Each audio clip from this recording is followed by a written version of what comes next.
Hey guys, tonight we're stepping quietly velvet slippers only, please, into the glittering but bizarre world of 16th century European royalty. You're in a stone-walled chamber where the fire barely flickers, and the air smells faintly of lavender and damp wool. Beyond the heavy drapes, an empire stirs, but inside this grand canopy bed, you lie there, wondering how a king or queen even starts their day when they rule half the known world and can't even scratch their own nose without a servant's permission. Spoiler, the answer involves trumpets, holy relics, and a surprising number of silk undergarments. So, before you get comfortable, take a moment to like the video and subscribe, but only if you genuinely enjoy what I do here. And let me know in the comments where you're listening from and what time it is in your part of the world. Now, dim the lights, maybe turn on a fan for that soft background hum, and let's ease into tonight's journey together. The room is cold, even under 10 layers of brocade. You're swaddled like an anxious roast chicken, and yet someone is already knocking on the bedpost, not the door. Mind you, the bedpost, because royal mornings start in the bedchamber, with a carefully staged ritual that is equal parts devotion and dress rehearsal. You're the monarch, and that means you can't just get up. You must be awoken with ceremony. Enter the gentleman of the bedchamber, who's tiptoeing toward you with a silver handbell and an expression that suggests he's done this dance far too many times. Behind him waits the chaplain, holding a velvet pouch containing a relic, a sliver of bone from Saint someone or other, which is gently pressed to your lips while your eyes are still crusted shut. Holy kisses before breakfast. No pressure. Servants begin to draw the curtains with dramatic flair. In France, if you're the king, you might be greeted by an entire crowd during the lever, the official getting up audience where nobles jostle politely to hand you your undershirt. And not just any undershirt, a divine, scented, triple-stitched undershirt, which a minor duke has had to keep warm beneath his own cloak all morning to ensure your royal skin doesn't touch anything cold. This is not an exaggeration. Historians still argue whether these rituals served real political strategy or just vanity theatre. But no one disputes that a royal awakening was equal parts performance and pageantry. Next comes the royal prayer, recited while still half reclined, usually with a golden crucifix somewhere nearby, and a sleepy amen barely escaping your lips. Sometimes you're expected to listen to a short homily or psalm delivered by someone whose voice is just monotone enough to make you wish coffee had been invented in Europe a bit earlier. Speaking of coffee, it's not part of this morning. You're more likely sipping a warm mix of clove water, honey, and possibly wine diluted with vinegar. Refreshing, no. Regal, also no. But apparently it stimulates the humors, whatever that means. As you sit up, your valet rushes forward with a chamber pot.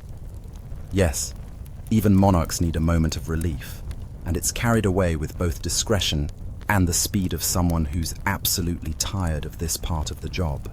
Somewhere, a page records how many spoonfuls of urine you produced, because why not royal physicians were weirdly obsessed with monitoring your bodily fluids. You're beginning to miss modern plumbing already. Dressing begins. It takes 6 people to put you in trousers, because nothing says absolute power like needing a team just to lace your codpiece. And not just any team. Each servant has a designated garment, one for your socks, one for your breeches, one for your doublet, one for your ruff. The poor soul in charge of your stockings has the thankless job of smoothing them with beeswax to avoid wrinkles, because heaven forbid your calves look common. By now, your room is buzzing with advisors, tailors, chaplains, and the occasional cousin who's angling for a better estate. You stare blankly ahead as your face is gently patted with rosewater-soaked cloths.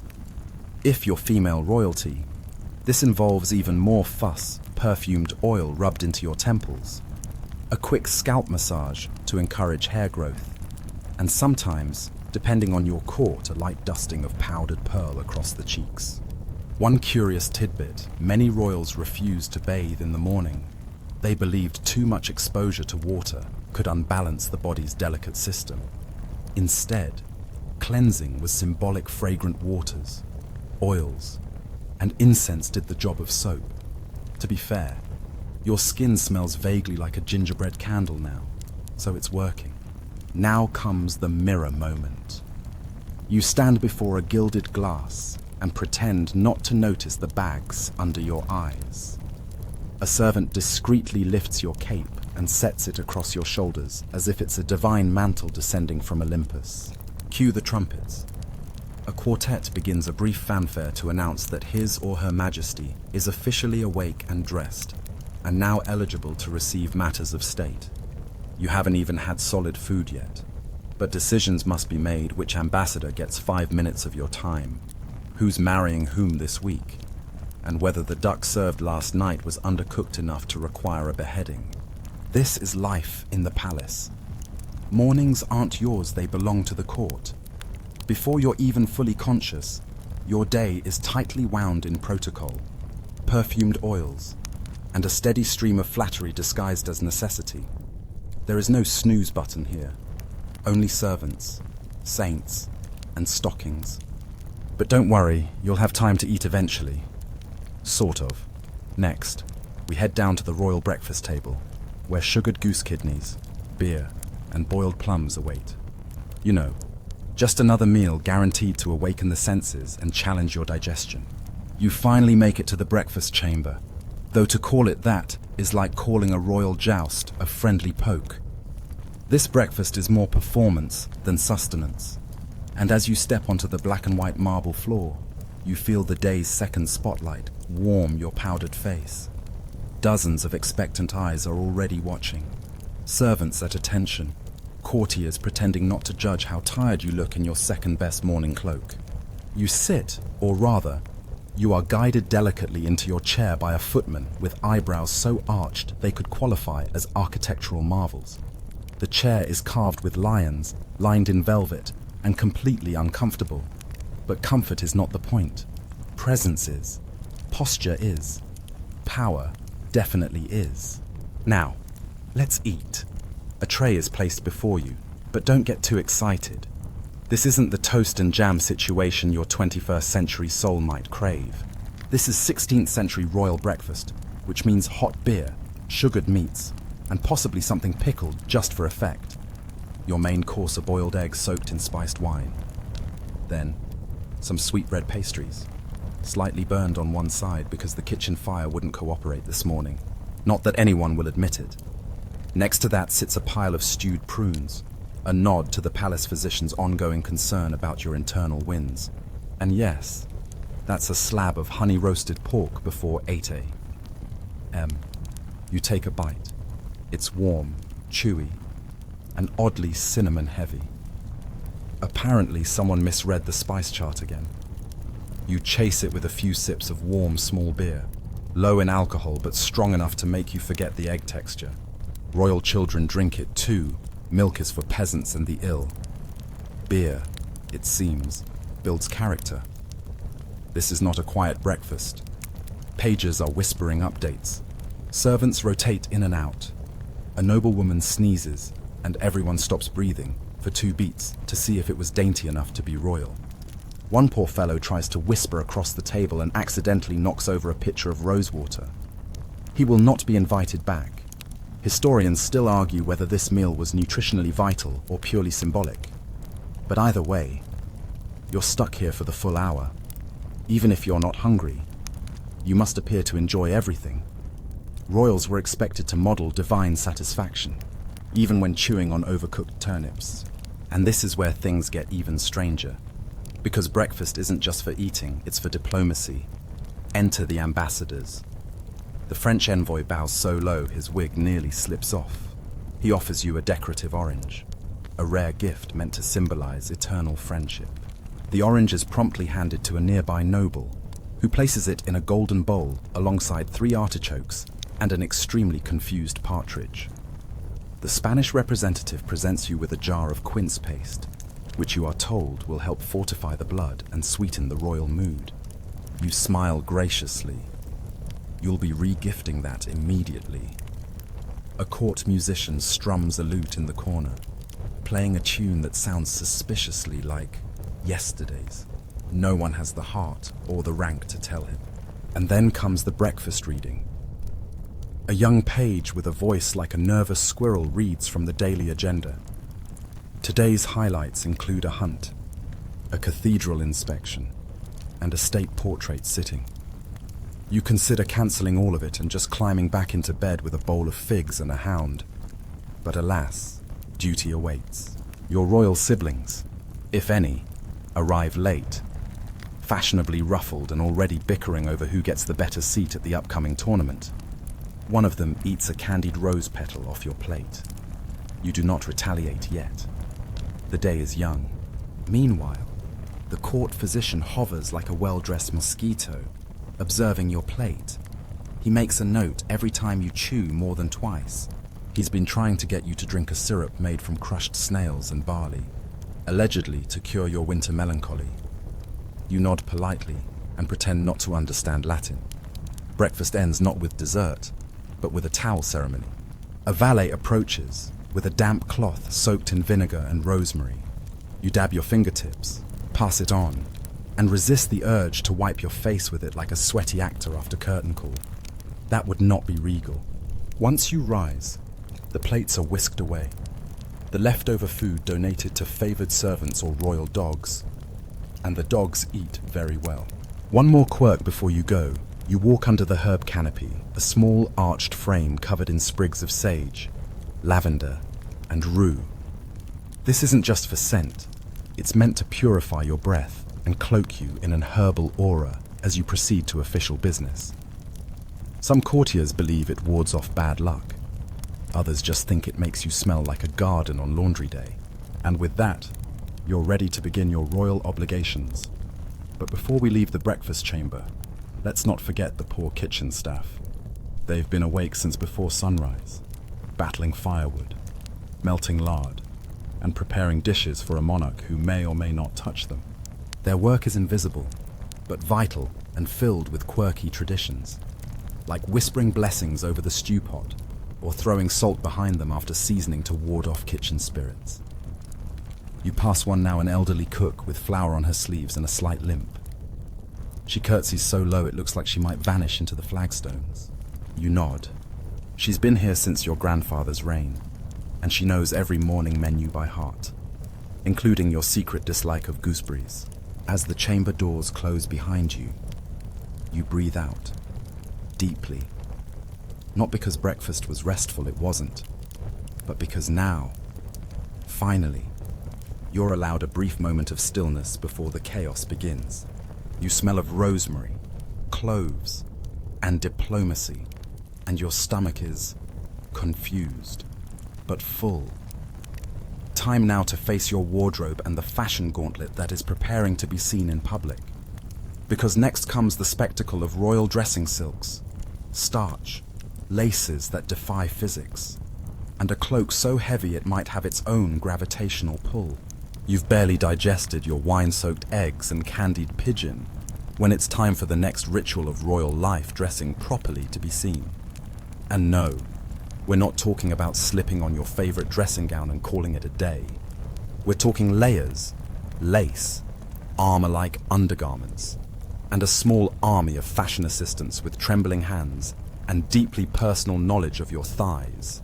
You trudge toward your dressing chamber, or rather, you are ceremoniously led because even the act of walking to change clothes must have a certain theatrical flair. Your retinue trails behind you like a well-trained flock of geese, fanning out as you enter the wardrobe room, a space that smells like lavender satchels, damp velvet, and the faint despair of someone trying to match 30 buttons with 30 holes. Your master of the wardrobe awaits, clipboard in hand.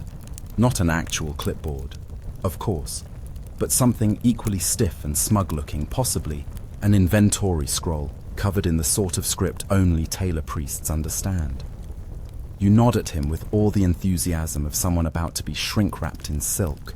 First up, the linens, the soft inner garments you wear next to your skin. And these aren't just comfy undershirts. These are status-layered linens, embroidered, bleached to a degree that makes snow look dingy, and sometimes perfumed with crushed violets or marjoram. You slip into them as two attendants hold up a privacy screen that blocks exactly nothing from anyone determined to peek. Next, the hose, or rather, one hose per leg, tied to your breeches with little ribbons called points. The tying takes a good 7 minutes, partly because the knots must look accidentally poetic, and partly because your wardrobe master insists the left leg's ribbon should always be slightly lower. It's tradition, he whispers, like he's passing on royal prophecy. Then the doublet, a fitted torso garment that requires precise lacing and, quite possibly, divine intervention to get right. It's padded, boned, and made of fabric so stiff it could qualify as self-defense armor. You raise your arms slightly. Mistake. Now you've jammed the elbow gusset, and 3 people must kneel to fix it. By now, you're sweating gently. Not because it's hot, but because your clothes are working against the natural motion of your limbs. You feel regal and restrained, like a very fashionable sausage. Historians still argue whether these elaborate dressings were meant for practicality or sheer intimidation. But most agree that a well-dressed monarch was a walking statement: I am powerful, I am wealthy, and I cannot bend at the waist. Time for accessories. An ornate belt with a dagger, not for use. Of course you're not planning to duel anyone before tea, but because it glints nicely in the sun. Ah, yes. The delights of royal fashion, an art form of its own. Really. A true test of patience, balance, and fortitude. The sheer spectacle of it all, the drama of every fold, lace, and jewel, as though the act of getting dressed itself is an aristocratic performance. The corset-lacing ballet is a standout, isn't it? A delicate dance of breath and breathlessness. It's like you're not just dressing for the day, you're preparing to enter a new realm where posture is everything. And the air itself seems thinner, more demanding. I can almost picture the wardrobe master standing back, admiring the creation, while you brace yourself against the weight of your entire life on your shoulders. And don't get me started on the cosmetics.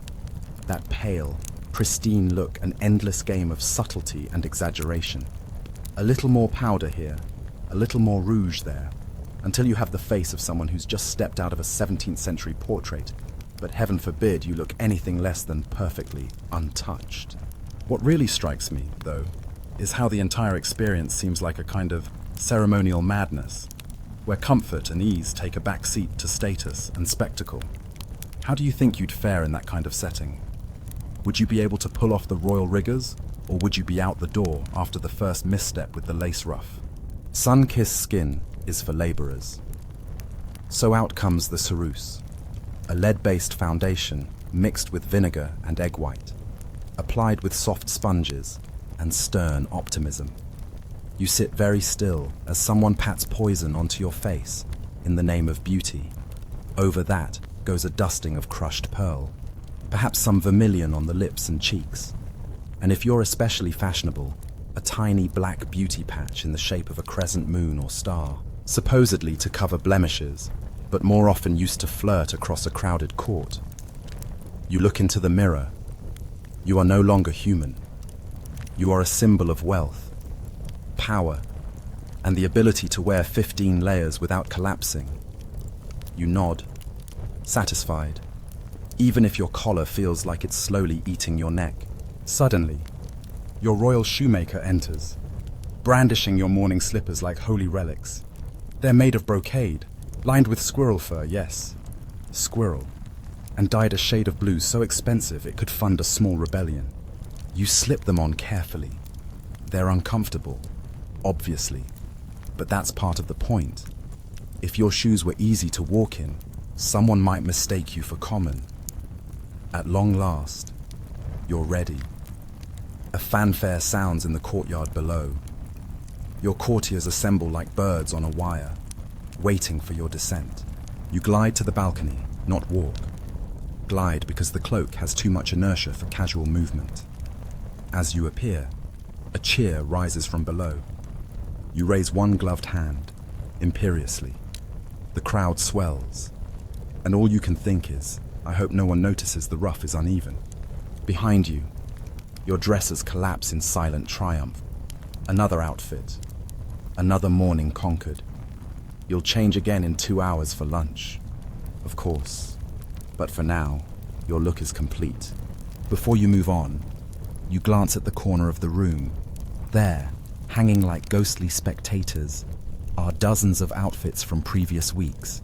Gilded, bejeweled, embroidered beyond reason. You remember one tunic that took 14 weeks to sew and gave you hives. Fashion is pain, and yet essential. Because in the 16th century royal world, dressing isn't just about covering yourself. It's about wrapping your body in expectation, message, and myth. And now that you're fully encased in that myth, it's time to step into the public eye. Courtiers await, petitions in hand, bows rehearsed, gossip primed. But before we get political, we're going to eat again. That's right, second breakfast. This time with courtiers, entertainers, and just a touch of scandal. You descend the grand staircase like a heavily perfumed glacier, every embroidered hem whispering against the polished stone. Your second breakfast, yes. That's a thing is already being laid out in the lesser hall, which, to be clear, still has more chandeliers than most chapels. This meal is less about satisfying hunger and more about maintaining morale, both yours and the court's. You pass 2 courtiers mid-swoon, perhaps from your radiant presence, but more likely from their corsets being laced 1 notch too tight. A lute player stands in the corner, warming up on an awkward chord, while a jester with bells on his knees executes a small, hopeful cartwheel. You're not required to laugh. Just don't sigh too loudly.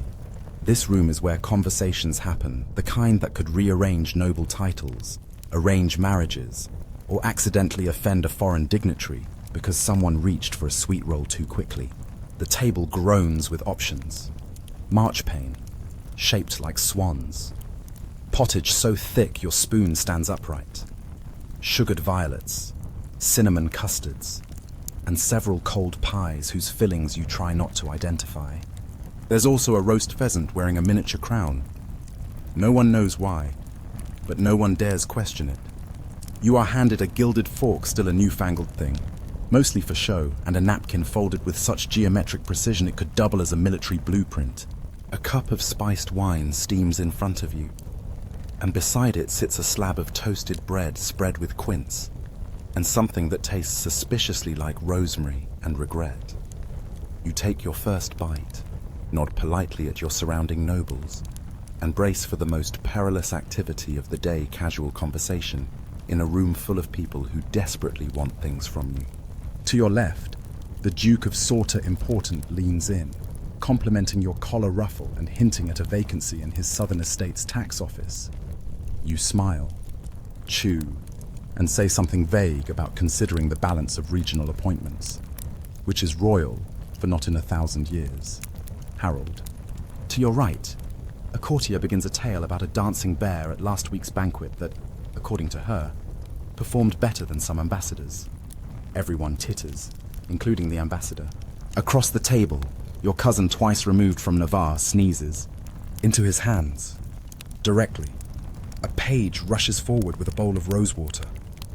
You make a mental note to move his family to a colder, more remote castle. And then comes the entertainment. Second breakfast, after all, isn't complete without something to distract the nobles from plotting against each other.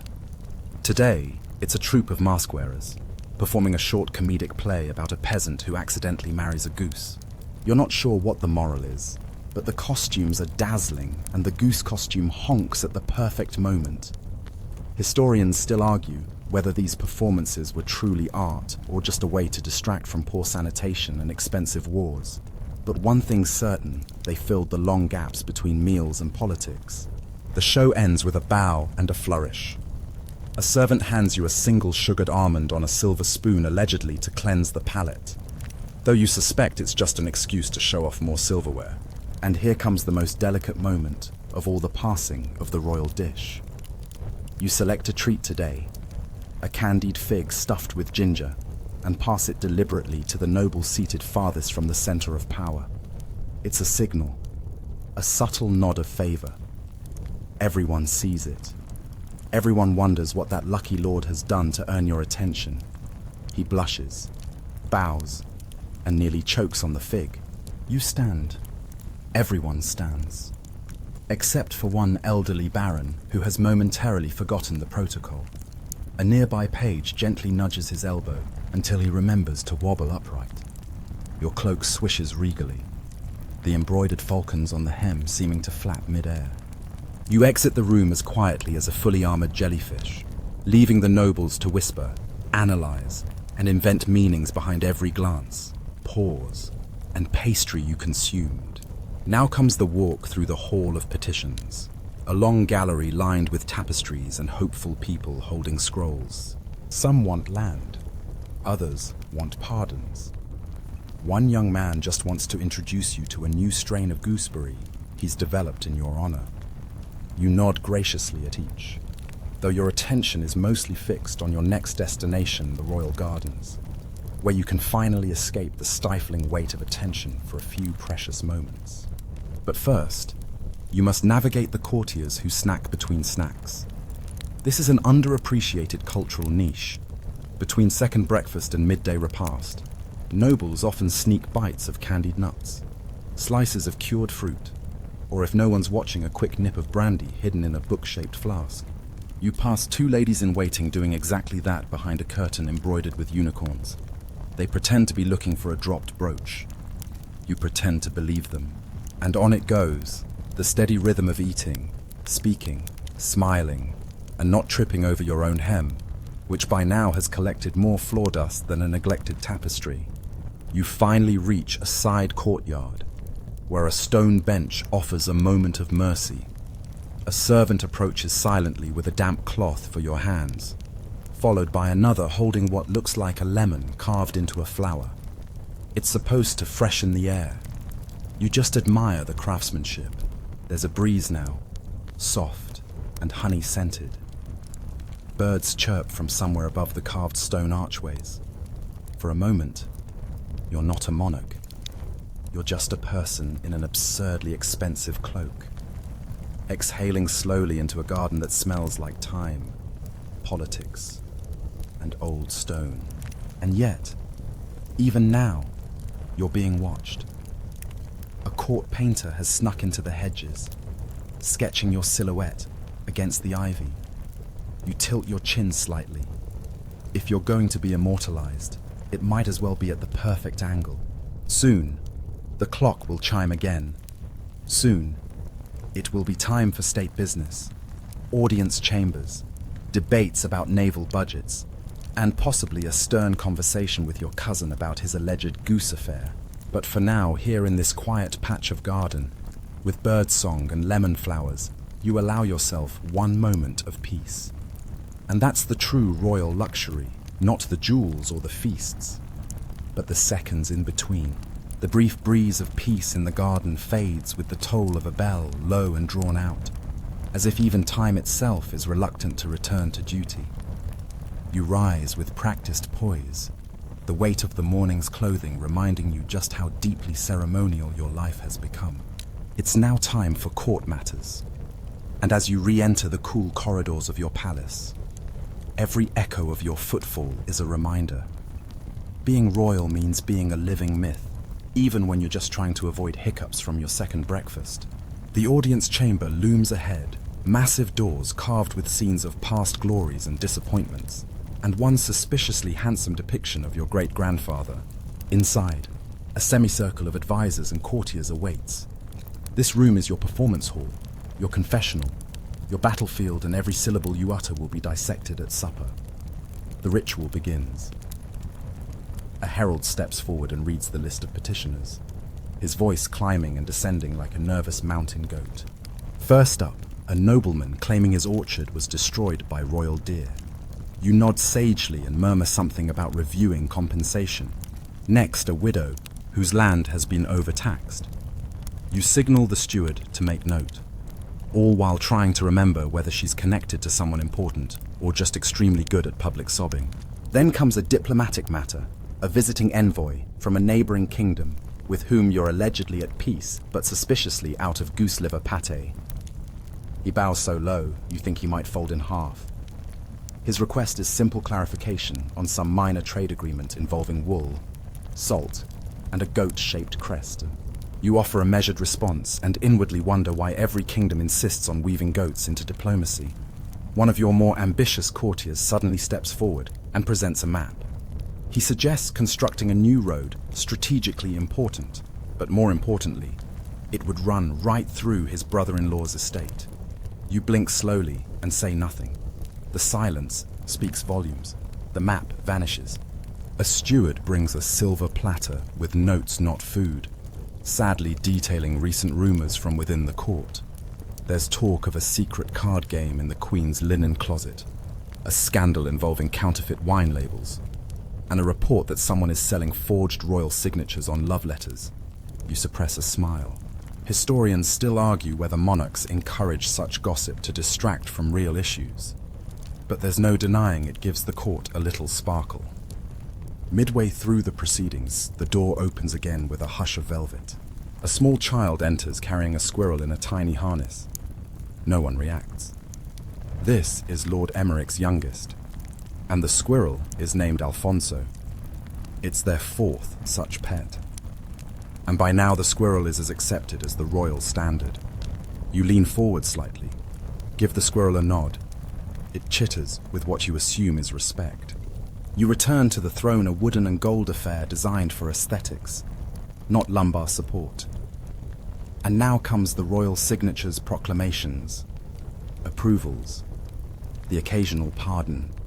A scribe stands beside you with a quill that's more like a feathered wand. You dip, you sign, you seal with wax, over and over again. It's meditative in a way, like royal embroidery. Then, you're handed the luncheon menu for approval. Choices include a peppered eel pie, a cold bean mash shaped like roses, and something labeled jellied meats with integrity.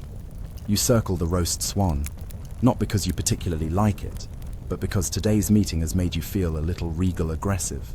Next comes the presentation of foreign gifts. A merchant from the East offers silks dyed with crushed beetles.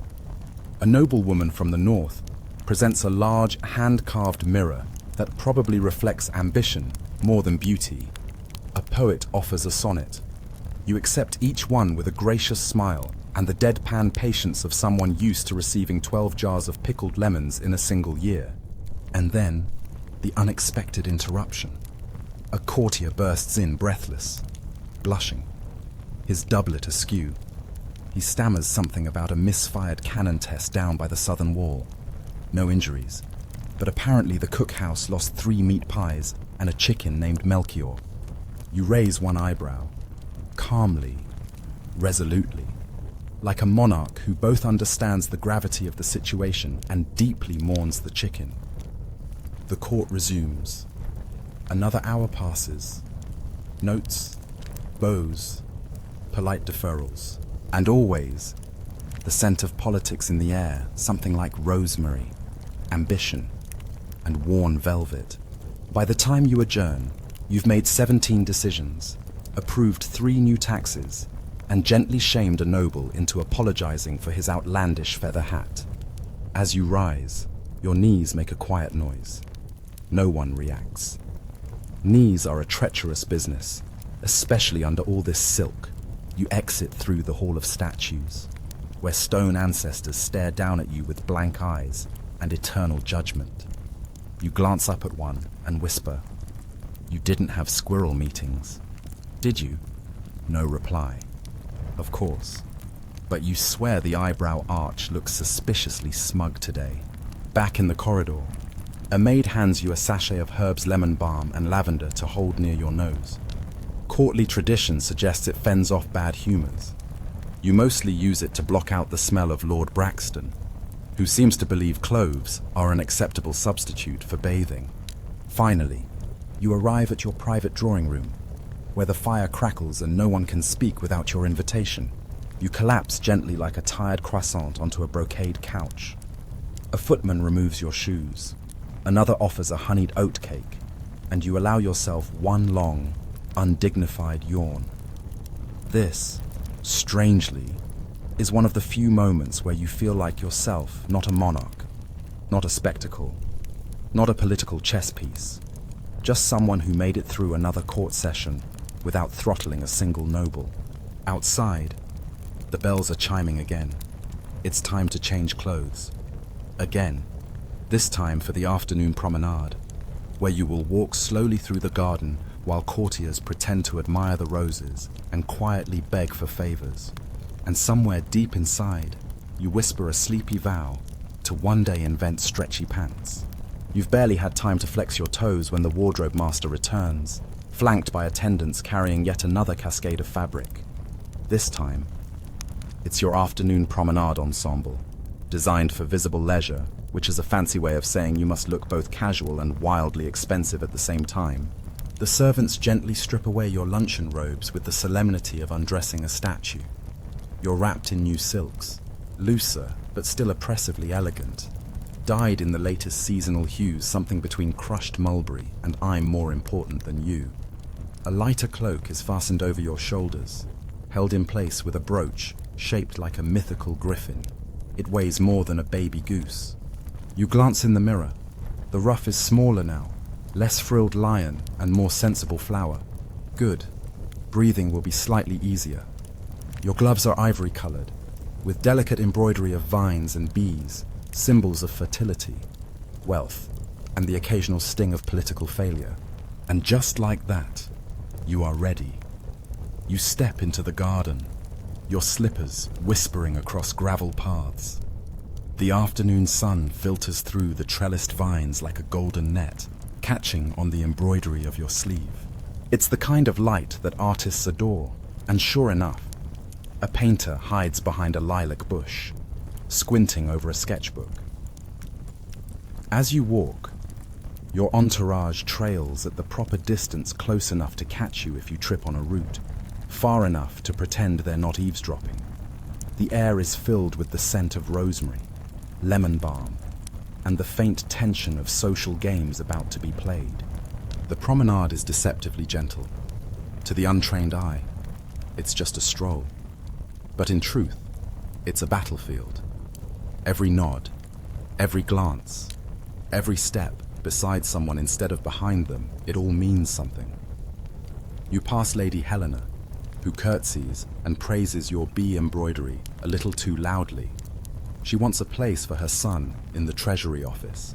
You respond with a serene smile and adjust your glove code for perhaps, if the stars align and your son learns to count. Then there's Lord Vincent, who tries to accidentally walk beside you and offer a quince tartlet. You accept the tartlet, thank him sweetly, and hand it to your hound, who devours it without judgment. Message received. The garden is arranged with meticulous intention. Rose arches here, a marble fountain there, a shaded nook where two dowagers have parked themselves like decorative urns. They pretend not to watch you. You pretend not to hear them whisper. This is the court's most refined sport, lounging with intent. And now you approach the maze, an actual hedge maze. Trimmed so precisely, it's said to be haunted by the spirit of a gardener who clipped the wrong vine. You step inside, trailing your fingers along the leaves, and take the turn that leads to the central arbor. Waiting there, already seated, is the Queen Dowager. She sips lemon water from a silver goblet and doesn't look up until you sit. The two of you exchange polite words, then less polite truths disguised as compliments. Such elegant slippers. Dear, she says, smiling over the rim of her cup. I had a pair like that when I still had feeling in my ankles. You nod. You're too kind. And your wisdom glows today like a lantern in a fog. Courtly banter achieved. Historians still argue whether promenades like these were genuinely relaxing or structured forms of psychological warfare. But the truth lies somewhere in the middle. It's less about flowers and more about favor, who has it, who lost it, and who's pretending they never needed it to begin with. After a respectful 15 minutes of sideways compliments and veiled references to dead husbands, you rise. The Queen Dowager blesses you with a gesture that could mean go with peace or watch your back, possibly both. Back along the path, you notice something curious, a young scribe loitering by the lemon trees. He isn't supposed to be here, too low in rank, but he's sketching the layout of the garden paths with meticulous care. You pause beside him. Admiring the maze, you ask gently. He freezes. Yes, Your Grace. For a poem, poems make poor maps, you say, smiling, but sometimes better companions. You let him stew in his nerves for a moment, then continue walking. He won't forget it, and more importantly, everyone else will notice that you noticed him. Further along, a servant brings you a chilled cloth for your forehead, a small gesture, but in this world, small gestures are currency. You take it, press it lightly to your temple, and offer a soft thank you. The servant bows so deeply his cap falls off. You pass the citrus grove. Oranges are blooming. A bee buzzes dangerously close to your ear, and you resist the urge to flail. Monarchs do not flail, not even when dive-bombed by royal insects. And then music. A lute, faint and fluttering, drifts on the breeze. You follow it to a marble pavilion where a pair of musicians strum quietly for a cluster of nobles, pretending not to enjoy themselves. You take a seat on a cushioned bench, nod at the musicians, and close your eyes for a moment. This is the soft underbelly of power. The place where you can almost pretend you are simply a person listening to music in the shade, not a sovereign walking a tightrope of tradition and diplomacy. Your hound, still full of quince tartlet, lies at your feet. A lady-in-waiting fans you gently, more for form than function. You think, briefly, of your childhood running barefoot in fields, no embroidery in sight, just grass stains and wooden toys. But nostalgia is not a useful currency here, so you straighten, rise, and prepare for the final stretch of the promenade. As you exit the pavilion, you're greeted by the garden steward, holding a tray with a single sugared violet, a symbol of modesty, or affection, or both. You accept it, nod once, and place it gently on your tongue, sweet, faintly bitter, and fleeting, like most royal pleasures. You return to the palace just as the sun begins to lean westward. Time to prepare for the evening meal, a spectacle of pageantry, passive aggression, and possibly peacock pies. But first, another change of clothing. And, if you're lucky, 5 whole minutes of solitude with your feet up and your ruff off. Back inside, the moment the garden doors close behind you, the air changes. It smells like polished stone, candle wax, and anticipation. The palace is preparing itself not for war, not for ceremony, but for the evening meal, which in a 16th century royal court is every bit as strategic, dramatic, and dangerous. You're led down the familiar corridor, your footfalls swallowed by thick tapestries depicting triumphant ancestors doing things like hunting lions or blessing fields with suspiciously accurate weather forecasts. You nod at a passing steward, who holds a velvet-covered ledger that likely contains the evening's seating chart, a document so politically charged it might as well be dipped in gunpowder. You arrive at your private chambers for your next transformation. You're beginning to feel like a noble onion, so many layers, each one peeled back just to add a new costume. This time it's the evening attire, and it spares no opulence. Jewels are stitched directly into the seams. The sleeves alone could be classified as light architecture.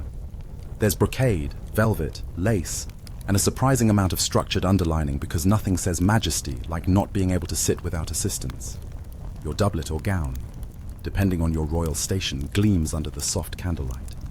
Gold thread winds through the fabric in tight, floral spirals, designed not to impress the eye, but to dazzle it into submission.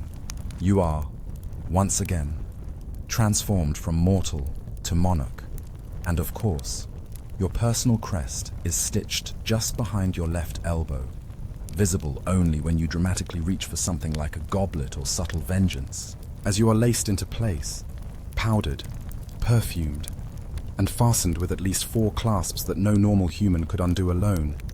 You sigh. Not dramatically, just enough that your attendants exchange glances. It's the sigh of someone who knows that dining while royal is not relaxing. It's a public performance, complete with props, blocking, and the ever-present risk of sauce-based scandal. Historians still argue whether the evening banquet was more about politics or pleasure. But one thing is certain, it was never just about eating. The dining hall awaits. You step into it with the kind of grace one develops only after decades of pretending not to notice that their cloak has snagged on a candelabra. The hall is blazing with hundreds of candles, each reflecting off crystal goblets and polished silver plates. Tapestries line the walls, depicting historic victories, divine visitations, and one very strange image of a unicorn offering someone a pear. The long table stretches the length of the hall, and everyone is already in place, seated according to rank, favor, and how recently they've annoyed you. At the center is your chair, more throne than seat, carved with lions. Lions eating serpents, and serpents who frankly look like they regret their choices. You take your place. Everyone stands. You nod. Everyone sits. And the procession of food begins. A page announces each dish as it enters. Roasted capon with cherries, boiled eel in almond milk, sweet custard shaped like the Tower of London. You try not to laugh at that last one, it wobbles threateningly with every step the footman takes. The first course is served. You do not eat first. Instead, you politely observe. You lift your knife and fork, both of which are engraved with your monogram and potentially the entire lineage of your house, depending on how closely you look. You take a measured bite, careful to avoid any drips. One errant stain, and suddenly every courtier becomes a fashion critic. Across the table, conversations bloom and fade like cautious flowers. Someone's cousin eloped with a stable boy. A new horse arrived from Spain. The mint has produced coins that accidentally depict the archbishop with a duck's bill. All juicy tidbits, none of which you may react to with more than a raised eyebrow. One noble coughs into his sleeve with exaggerated flair, hoping for attention. Another tries to one-up the room by casually mentioning the mosaic floor he commissioned, made entirely of oyster shells and crushed sapphires. You sip your wine and murmur a comment about the virtue of restraint. It lands like a silk slap. Your hound, now blessedly well behaved, rests at your feet. Every few minutes, someone tries to sneak him a tidbit. You catch them each time. Of course, the hound may eat like royalty, but only on your terms. Midway through the meal, the entertainment arrives. Tonight, it's a troupe of acrobatic dancers who perform a stylized reenactment of the founding of your dynasty. It's wildly inaccurate at one point. Your great-grandmother is portrayed as a sword-wielding pirate, but it's colorful and the music is excellent. You smile politely. Laughter ripples through the hall. It's important to let the court see you enjoy things, even when they're borderline ridiculous. Then comes the toasts. The Chancellor rises, his goblet raised high, and delivers a heartfelt ode to your wisdom and leadership. It lasts too long and rhymes poorly, but you nod with grave appreciation. The nobles follow, each trying to craft a toast that flatters without sounding desperate. One even dares a joke, lightly teasing your fondness for fig preserves. You chuckle just enough to make him feel rewarded, not so much that anyone thinks you've gone soft. Dessert is rolled in like a minor military campaign, marchpane castles, sugar-coated pine nuts, and a peacock pie with real peacock feathers sticking out the top like a royal headdress. You pretend to admire it, but you're mostly thinking about how long until you can get back into your looser, unstructured robes. Just as the final spoonfuls are being passed around, the doors open with ceremonious drama. A messenger enters this one with dust on his boots and a sealed scroll in hand. Everyone freezes. You extend your hand. He approaches, bows, and places the scroll gently in your palm. You break the wax. scan the writing, and nod once. Then, coolly, you say it's about the southern vineyards. Apparently, the frost spared the vines. Relief. Soft chatter resumes. The court takes a collective breath. The scroll is passed to your steward for record keeping. You quietly wonder how many more frost reports will be turned into miniature theatrical productions. The meal winds down. You rise. The court rises. You exit. Your footsteps the only sound on the polished stone floor. Outside the hall, your valet is already waiting with a warm wrap and a cup of spiced wine, just the way you like it. As you sip, you reflect not on the meal, not even on the veiled compliments and lurking alliances, but on the very act of being watched. Every movement, every morsel, every murmur is part of the performance. Even something as simple as how you hold a goblet becomes the subject of dinner talk in 5 other houses by morning. You return to your chamber at last, your steps slowing, your shoulders sinking a fraction.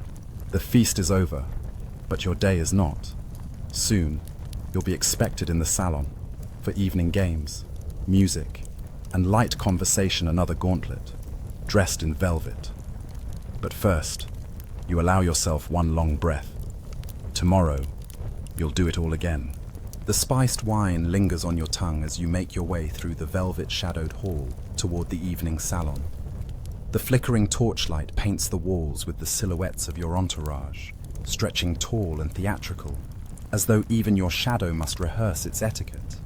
The evening salon is neither quiet nor particularly restful. Despite its name, it is a curated stage, designed for the illusion of leisure while plotting, persuasion, and poetic backstabbing take place just out of earshot. You are not here to unwind. You are here to be seen unwinding, preferably while seeming effortlessly gracious and slightly more charming than everyone else. The room greets you in layers. First comes sound harpsichord music, laughter pitched too high, the shuffle of heeled shoes on embroidered rugs. Then scent a mixture of lavender pomanders, warmed wine, and someone's overly ambitious attempt at clove perfume. Finally, sight courtiers scattered across divans and brocade cushions like an over-decorated chessboard, each smile polished and sharpened. You enter. The volume lowers, subtly. Conversations pause mid-bite. A few guests rise too quickly, knocking a goblet or two. You glide past them with the ease of a practiced monarch, your face the very model of affable indifference. You take your place in the high-backed velvet chair that subtly dominates the room, not by height, but by placement, light, and the clear absence of equal rivals. It is not a throne, but everyone knows what it means. You're offered a crystal flute of something that might be honeyed wine or possibly regret. You sip, nod, and the room exhales. The games begin. Tonight's diversion. Card tables, arranged with mathematical precision, flanked by courtiers pretending they're not counting everyone else's coin purse. The stakes are often more social than monetary. Lose gracefully and gain favor, win too often and risk suspicion. You're dealt in, naturally.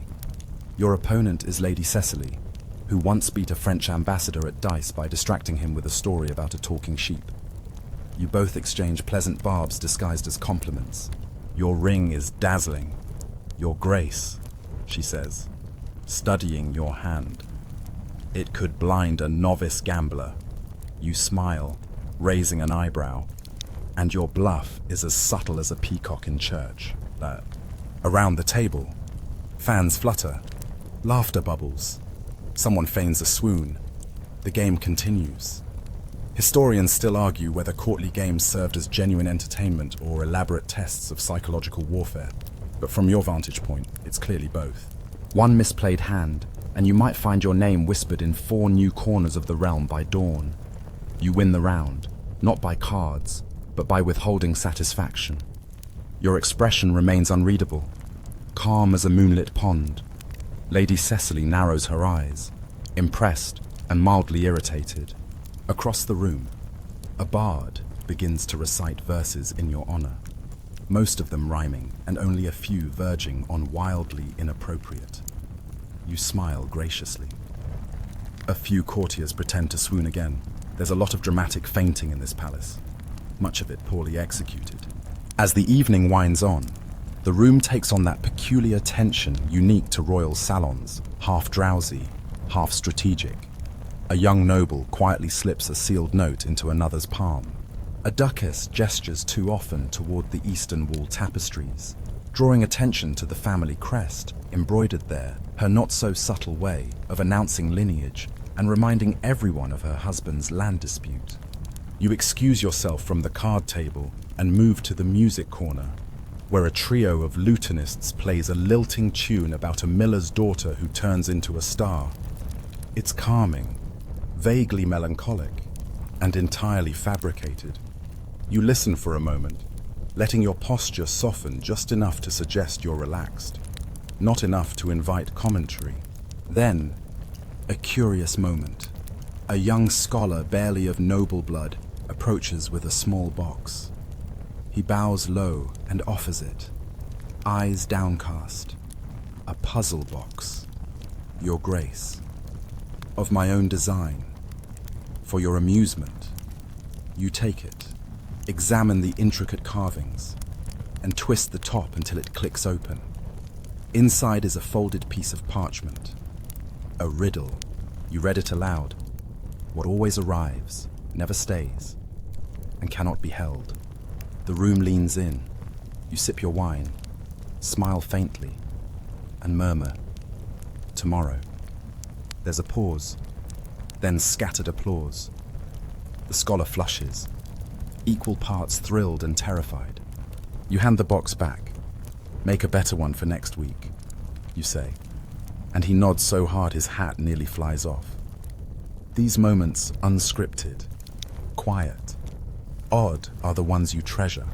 Not because they're important, but because they aren't. Because no one's demanding a decree or a marriage alliance or an army. Just a riddle, just a breath.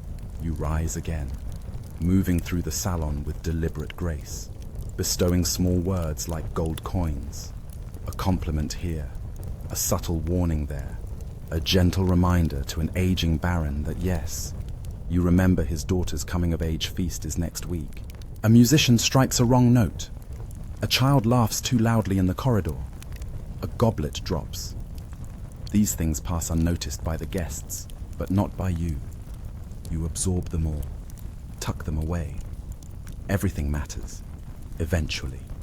As the music fades and the hour grows late, the room begins its soft descent into departure protocol.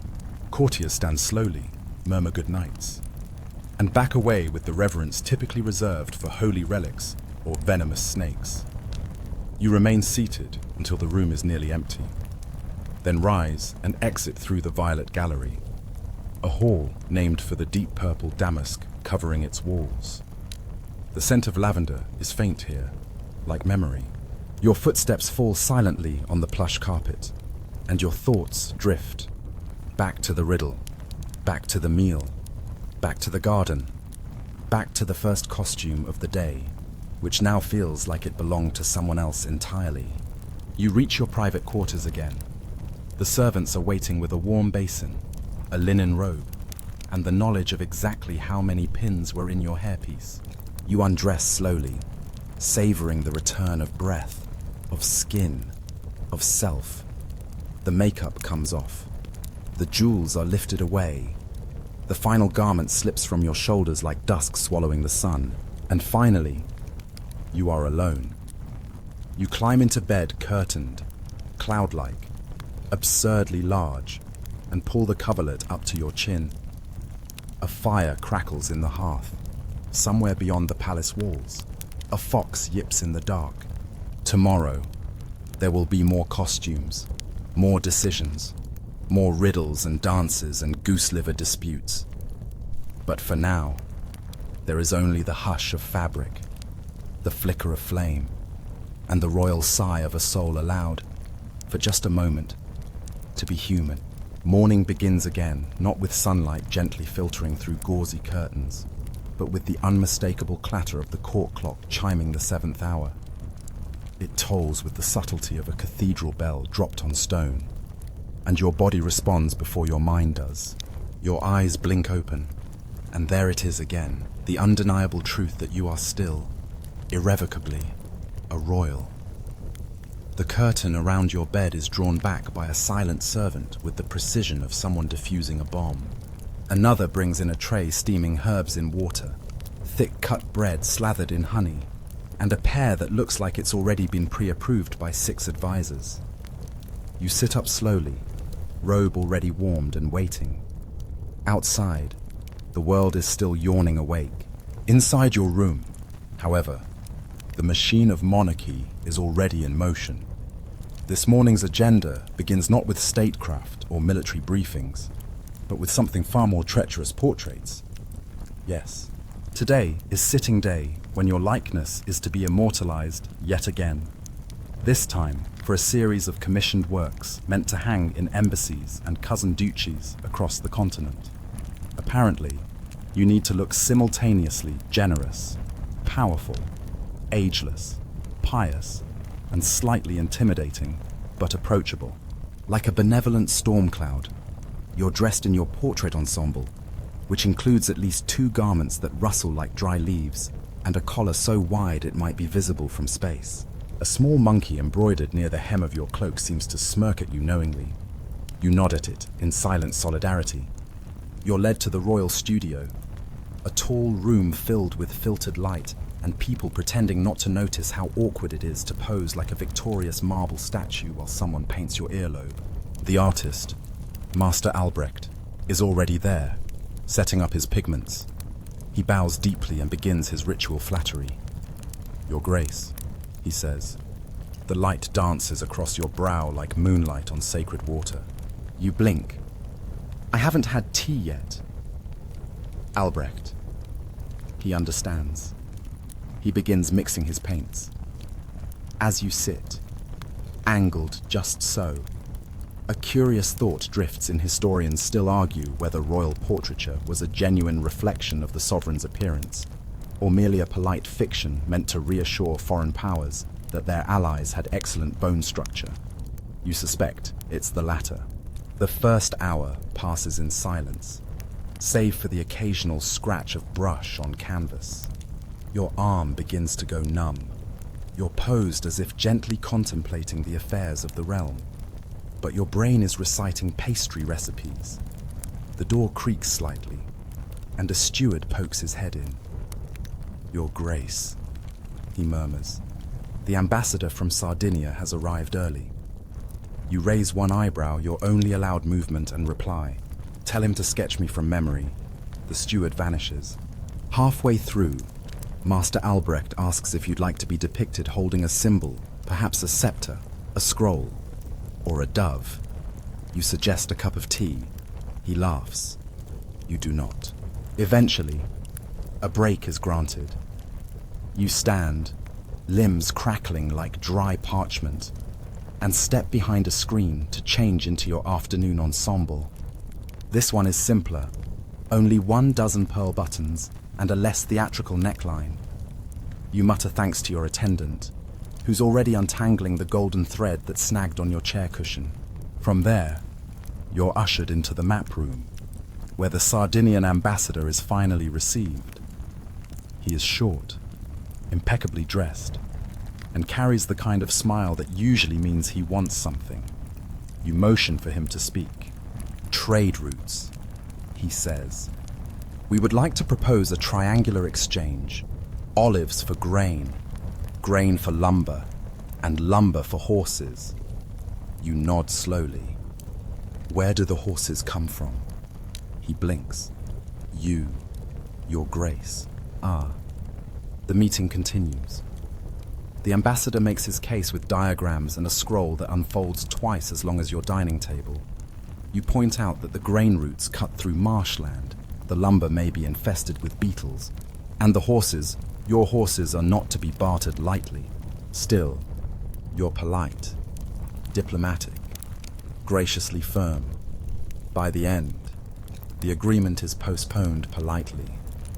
The ambassador bows, visibly sweating, and is shown out with a tray of candied almonds as consolation. You glance at the clock. Midday has passed. The messenger bell rings, and in comes a servant with a satchel of daily correspondences letters from nobles, foreign monarchs, monasteries, and an anonymous child who believes you can control the weather. You smile faintly and ask your secretary to draft a reply, explaining that while you cannot summon rain, you do share the child's fondness for thunder. Among the letters, one stands out wax-sealed in deep blue, with a sigil from a noble house you thought had gone quiet. You open it, scan the contents, and frown slightly. A request for an audience. No reason given. Interesting. You make a note to investigate. Luncheon arrives. Not the banquet kind, but the private, semi-secret variety served in your garden alcove, where only 3 people know to find you. A modest spread today, cold trout, warm bread, apricot tarts, and a jug of spiced milk. You eat slowly, alone, letting your shoulders drop a little further with each bite. This is, perhaps, the closest you'll get to peace all day. You reflect, briefly, on the portraits hanging in the palace hall versions of you from younger years, from imagined moments, always looking heroic or wise or bemusedly powerful, never tired, never caught mid-sneeze, never with honey on their cuff. The portraits are for the world. This lunch is for you. You finish with the apricot tart and rise. It's time for the council chamber, where the lords and ladies of state will gather to review everything from harvest yields to cathedral repairs to the fate of a falcon that allegedly bit a bishop. You'll preside. You'll listen. You'll nod and decree and sign. But in the space between all that, between the ceremonies and strategies and chamber music, you'll remember the boy's letter. The idea that you might command the sky. And even if it's foolish, even if it's impossible, it's nice to pretend. Because ruling a kingdom isn't about pretending to be all-powerful. It's about carrying on as if you are, until the world starts to believe it too. The council chamber is neither the grandest nor the most ornate room in the palace, but it might be the most perilous. Not for its height or stonework, but for what happens within its carved oak walls, under the flicker of candlelight and the unwavering gaze of your advisors. It's here that truth is wrapped in velvet and opinions wear ceremonial robes. You enter as you always do, measured steps, eyes forward, expression just ambiguous enough that no one can guess your mood. A throne-like seat awaits at the head of the long table, flanked by carved griffins and lion heads, as if the furniture itself is ready to pounce on deceit. Your council rises. You nod. They sit. Today's agenda rests on a stack of parchment at your right hand, beside a carafe of watered wine and a small tray of sugared plums, because governance, apparently, is easier with snacks. A secretary reads out the first item in a voice so precise, it might cut cloth the harvest forecasts from 3 provinces. You listen, lips pursed. Grain is up, apples are down, bees are confused. Why confused, you ask mildly? The secretary blinks. The weather, your grace. Too warm, too early. They began pollinating in January. You nod solemnly. Even the bees are disoriented. A murmur of agreement passes through the room. This may be the most relatable crisis you've faced all week. Historians still argue whether royal councils were effective governing bodies or theatrical performances for the monarch's benefit. But you know better. They are both. 1 part policy, 2 parts performance. A councillor's cough, a sideways glance, a conveniently timed accidental ink spill. Each movement is a chess piece. Next comes a discussion of the cathedral roof in Birmingham, which has apparently developed a leak so persistent that choir boys now wear cloaks indoors. The bishop writes to request funds. You arch one brow and glance toward your treasurer, who clears his throat and mutters something about tithes and inappropriate gargoyle placement. After a moment of dramatic silence, you decree, let the repairs proceed, and tell the bishop to install a gargoyle shaped like a choir boy. For irony, the council chuckles, relieved. You sip your wine. Then, a change in tone. A petition arrives. delivered by a page in green livery, a plea from a remote village plagued by a rash of mysterious sickness. They claim it's the fault of the apothecary's new tincture, which includes powdered frog bones and mulberry sap. You raise an eyebrow, curious. Your physician leans forward. An old wives' remedy, your grace. Questionable at best. Possibly effective. Possibly poisonous, you finish. He shrugs. You scan the parchment again, then issue orders for an investigator to be dispatched. Quietly. No need to cause panic over frogs. There's a tension in the room now, the kind that creeps in once the discussion turns from roofs and crops to matters of health and mortality. You allow it to linger for a moment, let them feel it. This truth that even crowns can't protect against illness. Then you pivot. On to lighter matters. You announce, gesturing for the next scroll. Let's discuss the falcon. There is a beat. And then, yes, the scroll is unfurled. According to the report, a nobleman's prized hunting falcon mistook the bishop's ceremonial hat for prey. The bishop insists it was an act of aggression.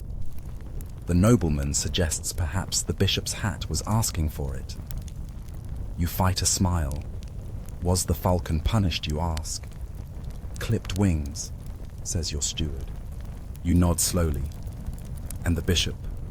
He sulked for 2 days and then demanded compensation. You pause, savoring the absurdity. Then decree, send the bishop a new hat, slightly smaller, and a loaf of sweet bread, shaped like a falcon. It is a moment of royal whimsy. It works. The room exhales. You scan the council's faces as they shuffle their parchments, whisper among themselves. Some are young and ambitious, others grey-haired and politically immortal, but all of them look to you not just for answers, but for performance, the confidence that you know what you're doing, even when you're silently wondering how many frogs are in that tincture. As the meeting nears its end, one final item surfaces. The blue-sealed letter, the unexpected audience request. You clear your throat. There is a matter I wish to address. Privately. The advisors stiffen slightly, curiosity sharpened like a dagger hidden in embroidery. But they obey. One by one, they rise, bow, and file out, leaving you with the scroll, the flickering candles, and a stretch of polished silence. You break the seal. The letter is handwritten in a delicate but firm script, and it bears news both vague and unsettling.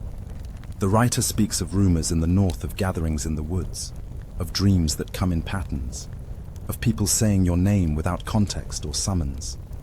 There is no threat, only questions. What does it mean when your likeness appears in a fever dream? Why do they say your birth star has shifted?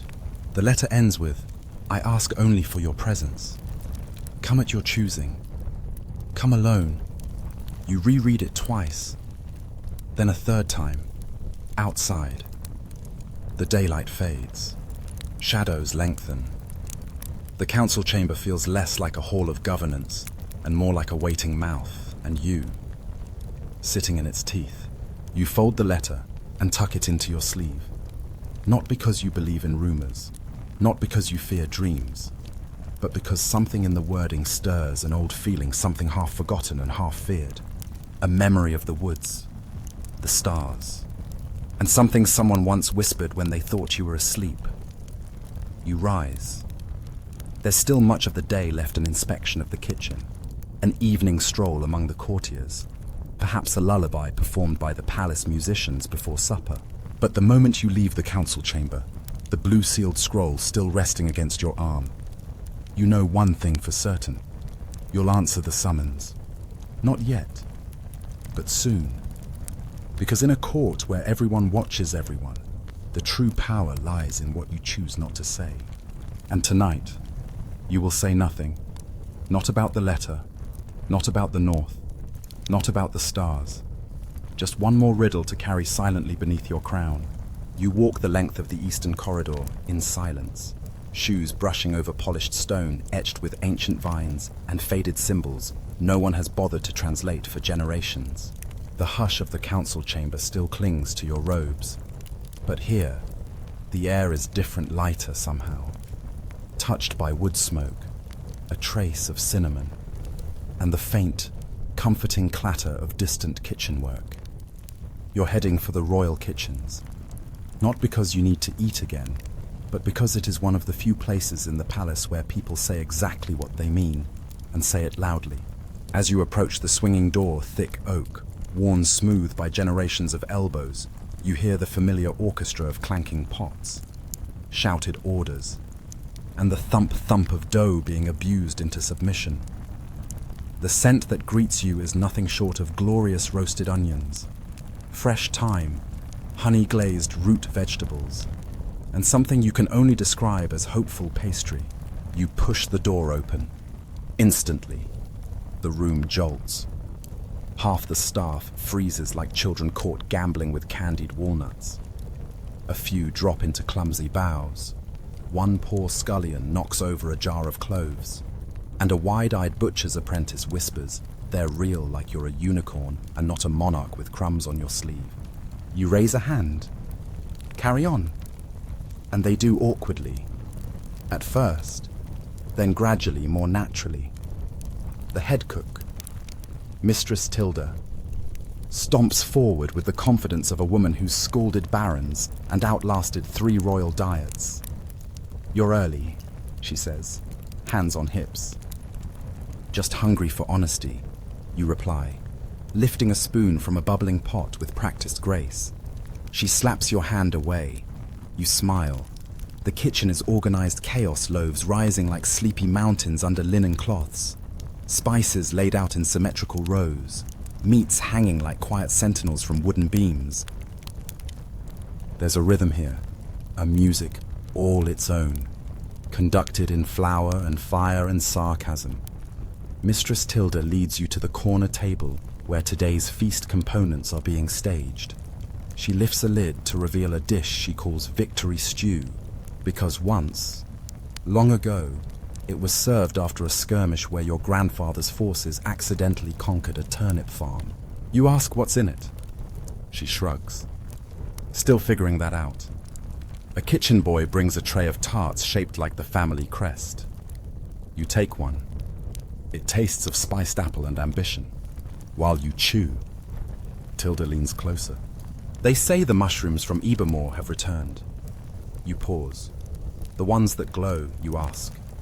She nods, wiping her hands on her apron. "Glow and hum," they say. The gatherers wear cloth in their ears. "Have they been tested on a goose?" she says. The goose now plays dead whenever it hears a lute. You blink. Historians still argue whether the royal kitchens were breeding grounds for culinary innovation or barely contained magical accidents. But clearly, you're leaning toward the latter. You leave the tart unfinished, just in case. From a basket, Tilda lifts something wrapped in linen and holds it out. Your afternoon sweet. You unfold the cloth to find a sugar figurine delicately molded to resemble a small castle, complete with sugar windows and a caramel drawbridge. The level of detail is absurd. You ask who made it. A boy from the outer provinces. Barely speaks, but his hands could carve the moon. You nod. "What's his name?" She frowns. "He hasn't given one."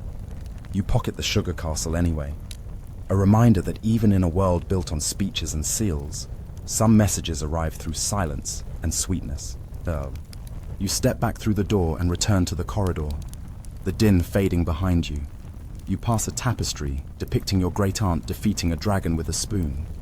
The dragon, inexplicably, is wearing glasses.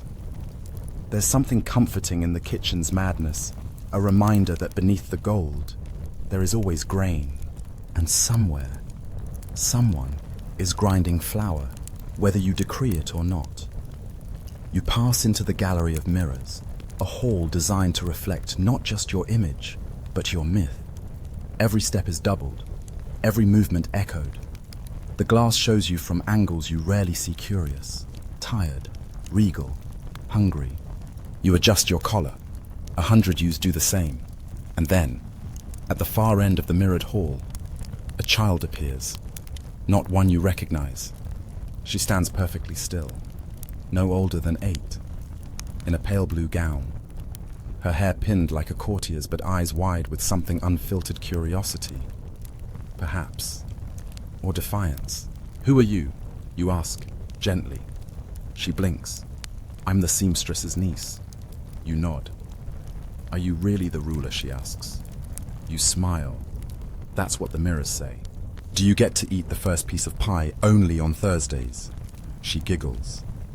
You kneel a little so your height isn't a thundercloud. "What would you do if you were ruler?" She considers. "Make bedtime after supper, and pudding first." Wise, you say. Very wise. She beams. Then her nurse calls, and she runs off, trailing echoes and the scent of soap. You linger a moment longer in the mirror hall, watching your reflection shrink back into stillness. The child's question hangs in the air. Not about pudding, about power, about what it means to carry a title bigger than your name. You move on. Outside, the sky turns the color of pewter. Rain threatens, but does not fall. You head to the southern terrace, where musicians are preparing for the sunset suite, a ritual performance meant to close the day with harmony and harp strings, offered to the heavens and your ancestors, and maybe to the occasional noble who can't resist humming along. You take your seat in the high-backed garden chair, wrapped in your evening cloak. The musicians begin a lilting piece about stars and stillness and things that cannot be held. It's soft, strange, and ends with a final note that lingers just a little too long. After, silence returns. And in that silence, the sky finally breaks, not with storm or fury, but with the gentlest rain, just enough to dot your sleeve and stir the rosemary bushes. You stay seated. Let the drops land. Let the moment be real. Tonight, no audience, no laws, no riddles, just rain, just you. The scent of rain clings to your cloak as you make your way back through the palace halls, droplets still glimmering along the hem like borrowed starlight. The world feels slower now, as if even time is politely giving you space to breathe. After the council chamber, the kitchens, and the mirror gallery, your footsteps echo not with urgency, but with intention. You're heading toward the royal scriptorium, a room few ever see, and fewer understand. It's not simply a place of parchment and quills, it's a sanctuary of thought, memory, and whispered confessions disguised as correspondence. The guards at the door nod and swing open the heavy doors. Inside, it's dim, hushed, warm with the scent of ink, wax, and something more elusive like dust that's been waiting to be useful again. Your desk is already prepared. A single candle flickers beside a freshly laid sheaf of parchment. A warm cup of something herbal and vaguely bitter rests within reach. The chair creaks as you sit, and the moment your hand finds the quill, the rest of the world narrows into that quiet, sacred act of writing. You begin, as always, with the personal letters, the ones no steward reads, the ones that cross borders and oceans to reach people who remember you not as ruler, but as friend, cousin, sibling, rival. You write to your childhood companion, now exiled in a warm southern court, telling them of the sugar castle and the girl in the mirror hall, then to a retired general, thanking him for his odd gift, an old boot repurposed as a flower pot, now housing your most rebellious basil, and lastly, to a queen in the east whose last letter ended with the words, "Are you still dreaming of the sea?" You hesitate before replying. Then, slowly, you write, "I am." And sometimes, in the rain, I remember how it sounded beneath your balcony. You seal the letter with red wax, not royal blue, and set it aside. Historians still argue whether the private writings of royals offer genuine insight or carefully curated illusions. But you don't write these for history. You write them for the ones who see you without the gold, without the crown. Next comes the state correspondence treaties to be reviewed, replies to be signed, polite declines to elaborate invitations from duchies who insist their pet parades are diplomatic necessities. One letter catches your eye. It's from the same hand, the same ink, the same voice as the blue sealed letter. Only this one is sealed in black. You open it carefully. Inside a brief line. The dreams have spread. Even those who do not sleep have begun to hum. No signature. Just that. You fold it, slower this time, and tuck it beneath a ledger where no one will think to look. You stare at the candle flame until your eyes blur, then press your palms flat to the table, grounding yourself in the grain of the wood. There's no answer to that message. Not yet. Only questions. And perhaps a future you haven't been formally introduced to yet. You leave the scriptorium with ink on your fingertips and a dozen secrets in your sleeve. The palace has shifted in your absence. Evening has taken hold, and the lanterns lining the inner courtyards now glow with soft orange halos. You pass servants murmuring to one another in side corridors, a dog snoring under a tapestry, and a forgotten lute leaning against a stair post as if waiting to be remembered. You follow the scent of orange blossoms and step into the royal conservatory, one of your favorite hidden spaces. Here, under a domed ceiling of glass and wrought iron, the plants of a dozen climates bloom together, stubborn and elegant, as if they too have royal blood. A fig tree stretches toward the sky beside a cluster of snowbells. A patch of basil hums slightly. No, wait, that's just a bee. You think. There's a bench beneath the oldest olive tree, and you sit there, head tilted back, letting your breath sink with the whisper of wind through leaves. You are alone, and not alone, surrounded by life, and the quiet histories it carries. A gardener appears, bowing low. He doesn't speak, only sets a new potted orchid beside the rose wall and vanishes. You reach for the watering jug and tip just a little over its roots. The orchid sighs, at least. In your imagination it does. Everything sighs. Eventually, as night settles fully, you make your way toward the observatory turret, climbing the winding stair with steady steps, the stones still warm from the day's heat. The door at the top is already ajar, as if the sky itself has been waiting for you. Inside, the air is different, thin, crisp, tasting faintly of stars and secrets. You step to the edge and look up, and there they are, the constellations of your house, the crown, the flame, the stag carved by myths, polished by memory, rewritten by every generation that insisted theirs meant something more. Tonight, they shimmer with unusual clarity. You trace them with your gaze, slowly, lovingly, as if each one might whisper back, and maybe, one day, they will. Behind you, the royal astronomer mutters softly as he charts the shifting skies. He pauses, noticing you. Your Grace, he says. The comet is early. You look again. Yes, there, just beyond the reach of the crown. You nod. Let it come. He doesn't ask why. As you leave, your cloak trails behind you like a shadow, unsure whether it should follow. The castle is quieter now. The court has retired to their chambers or wandered into late-night intrigues over spiced wine and broken promises. You, however, are walking to the library tower. It is your last visit of the evening. The doors creak open, and the scent greets you like an old friend: parchment, beeswax, wood smoke, and wisdom. Shelves stretch skyward, filled with volumes that haven't been read in a century. You glide between them until you reach the alcove with your favorite chair, deep-backed, velvet cushioned, and facing the hearth. There's a book waiting on the table beside it, bound in navy blue, unmarked. You open it. Inside, empty pages, The perfect place for you to begin writing down the parts of your reign that will never make it into the official chronicles. The things that mattered to you, even if no one else will understand why. You write tonight. The stars whispered. The girl in the hallway laughed. The rain told me the bees are confused. And someone who does not sleep now hums my name. You pause. Then, I do not know what it means yet, but I think I will.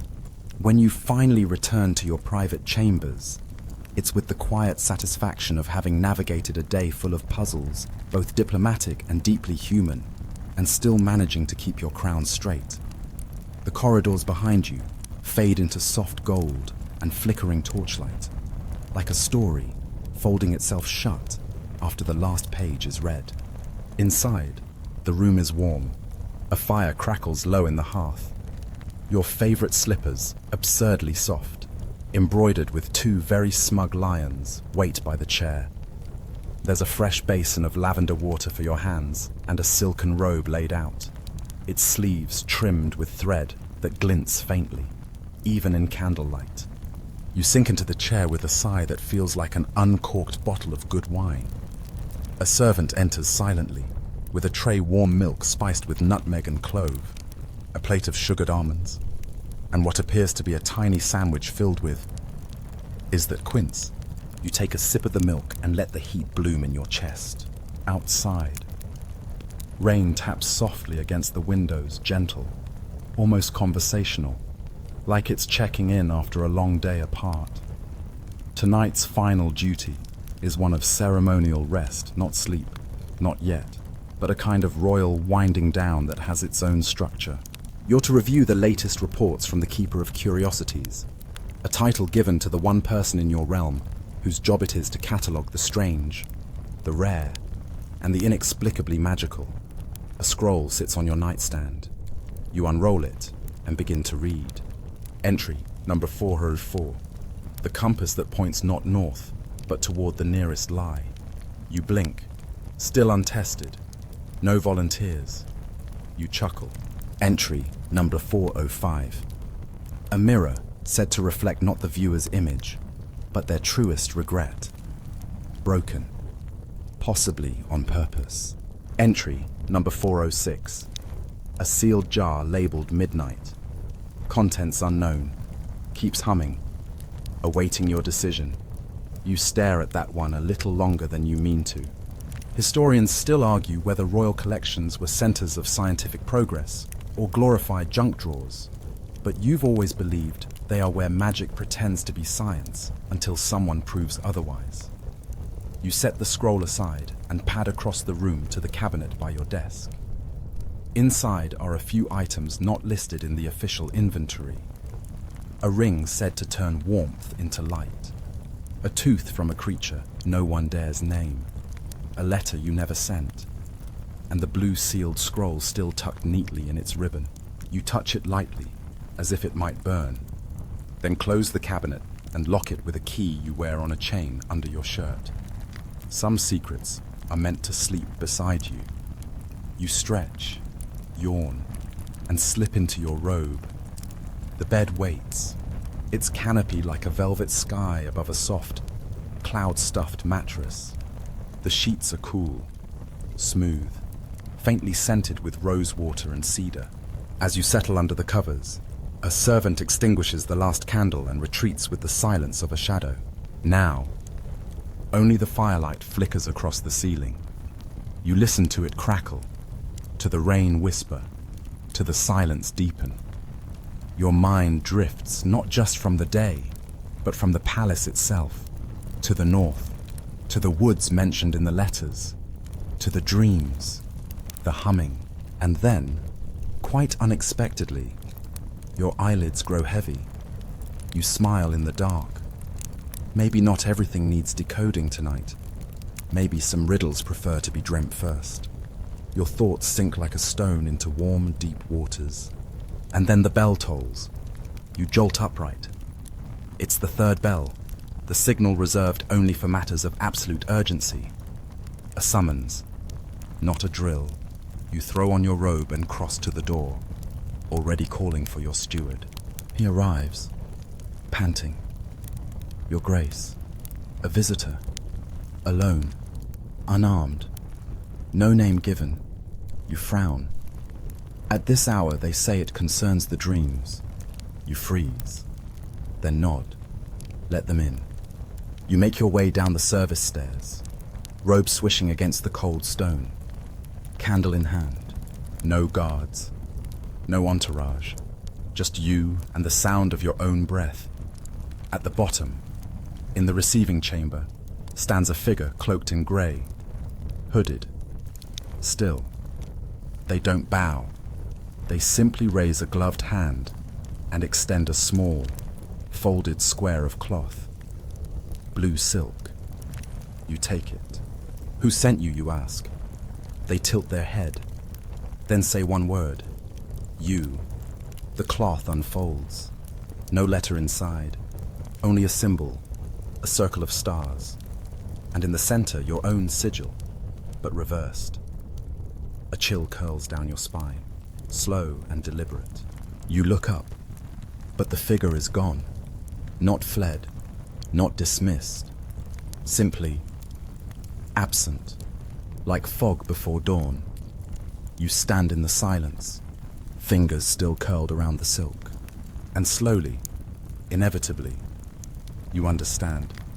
The dreams were not rumors, the songs in sleep were not nonsense, and the reflection in the bishop's cracked mirror that wasn't just poor lighting. Something is coming, something that has already begun. You walk back through the empty halls, silk in your pocket, heart steady, because you are ruler, not just of people, or land, or law. You are ruler of riddles, guardian of forgotten things, and now, quite suddenly, the forgotten is waking up. The next morning begins not with light, but with questions. You wake before dawn, the royal bedroom still wrapped in shadows, and for a moment you lie there listening to the hearth breathing its last embers, to a servant yawning somewhere beyond the door, to the faintest crackle of unfolding dreams. You reach under your pillow and pull out the blue silk square, still folded, still silent. There is no mark on it now, no sigil, just a swatch of fabric, cool to the touch, as if it had never been warmed by any hand at all. You rise, dress, and walk. There are duties waiting, surely petitions to sign, ambassadors to appease, the annual inspection of the royal stables and their endlessly dramatic horses, but something urges you elsewhere first. Not toward responsibility, but toward the underlayers of your realm, the places beneath the courtly veneer where things older than laws reside. Your first stop is the archivist's sanctum, hidden beneath the library, past a door so small most forget it's there. The archivist is already awake. Of course he is. He hasn't slept in years, though he claims he does nap in the margins. You greet him, and he offers tea brewed from something that smells like leather and memory. Then he pulls down 3 volumes without asking why you've come. The first is bound in cracked blue leather. The second is sealed with wax that glows faintly, even in the dark. The third isn't a book at all, but a folded map drawn in inks that shift like fish in a stream. You open the first. Inside entries dating back 4 centuries. Dreams recorded by rulers, consorts, even jesters. Patterns noted, phrases repeated. A surprising number of them mention humming. The archivist speaks in a voice like sand being poured. It returns. Every 7 generations, always in the north, always the north. You echo. Sometimes a forest, sometimes a ruin, sometimes just a hill that shouldn't be there. And the humming, he shrugs. No one knows. Bees, stars, guilt. Take your pick. You spend hours there, poring over descriptions of monarchs gone quietly mad, of courtiers who painted their dreams in wine and vanished, of royal seals burned into bark and rock where no royal had ever stepped. Eventually, you leave the sanctum with a copy of the old map and a headache made of questions. Back in the palace proper, life continues its theatrical pace. Courtiers glide through halls rehearsing grievances disguised as flattery. The royal falconer insists the birds are molting from political stress. Someone's parrot has learned to mimic the steward's snore and now performs nightly concerts outside your window. You do your best to perform regality. You grant a boon to a young knight who claims to have slain a monster. It was a large pig. You smile through a diplomatic lunch in which the visiting duke confesses his fear of spoons and insists on eating stew with a fork. You even pose for an updated royal portrait.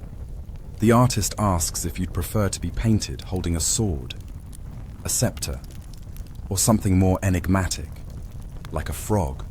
You choose the frog. But all the while, your mind drifts back to the map, its strange, shifting paths, its whispers of a hill that shouldn't exist, and the silk in your pocket grows heavier, as though soaked in meaning. That night, long after the palace quiets, you take the map and leave your chambers. You move like a shadow through the halls, down spiral stairs, through servant paths, until you emerge on the edge of the eastern woodline, where the palace gardens forget to end and the wild begins. The moon is high, the stars unblinking. You unfold the map, and it responds. Lines brighten, paths glow faintly. A route forms not printed, but emerging, as if the paper remembers more than it was ever taught. You follow, through tangled hedges, past the old gamekeeper's cottage, across a shallow stream whose stones hum faintly beneath your feet. Eventually, you arrive at a hill.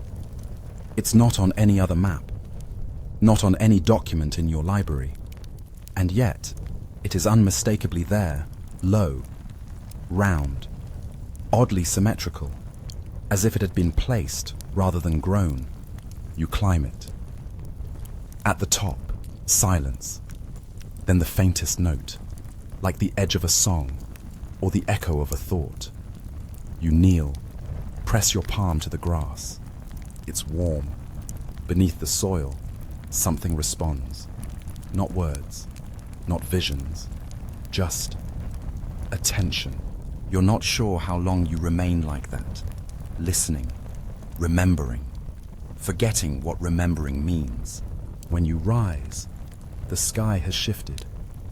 The stars look slightly rearranged. Or maybe you're just tired. You make your way back to the palace. Your robe is damp with dew, your boots kissed by moss, your fingers still tingling from that touch of something else. Back in your chambers, you find a new scroll on your pillow, unsealed. Inside, a single line. You are remembering the song.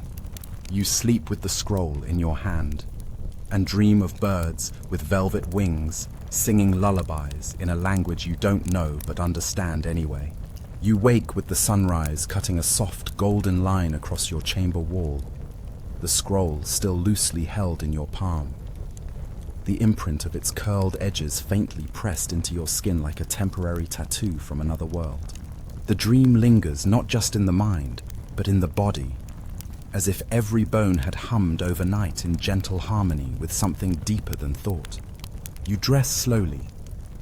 The robe they've chosen today is a deep indigo, embroidered with a constellation you don't recall approving. When you point it out to your valet, he simply shrugs and says, "It's always been there, Your Grace." It hasn't, but you let it slide. The morning court is already assembling, full of the usual performative chaos advisors dropping scrolls, stewards whispering the latest palace gossip, a noblewoman arguing with the master of ceremonies over the placement of a ceremonial peacock. You glide through it all, serene as mist, nodding where appropriate, answering where necessary. But your thoughts are far from the marble floors and whispered scandal. Today, you're thinking about the hill, about what might lie beneath it, and about why the stars over it didn't look quite the same. Your first meeting is with the royal cartographer, a bespectacled man who smells faintly of ink and raisins. You lay out the map from the previous night, the one that glowed, shifted, revealed paths never charted. His eyes widen. This parchment, he murmurs, tracing a finger along the curling edges, is older than the palace itself. You recognize the landmarks. He shakes his head. Some, but most of these have never been recorded. Or if they were, the records were removed. You raise an eyebrow. Deliberately, he swallows. That would be my educated guess. He hesitates, then adds, "May I ask where you obtained it?" You consider lying, then don't. "I found it in the dreams." He doesn't flinch. Then it's true. You blink. What is? He pulls a smaller map from his satchel, far less ornate. Charcoal on cloth. "There's a tale among our order," he explains, "about a map that charts not territory, but memory. It can only be used by someone the land itself remembers." You stare at the glowing lines, at the hill.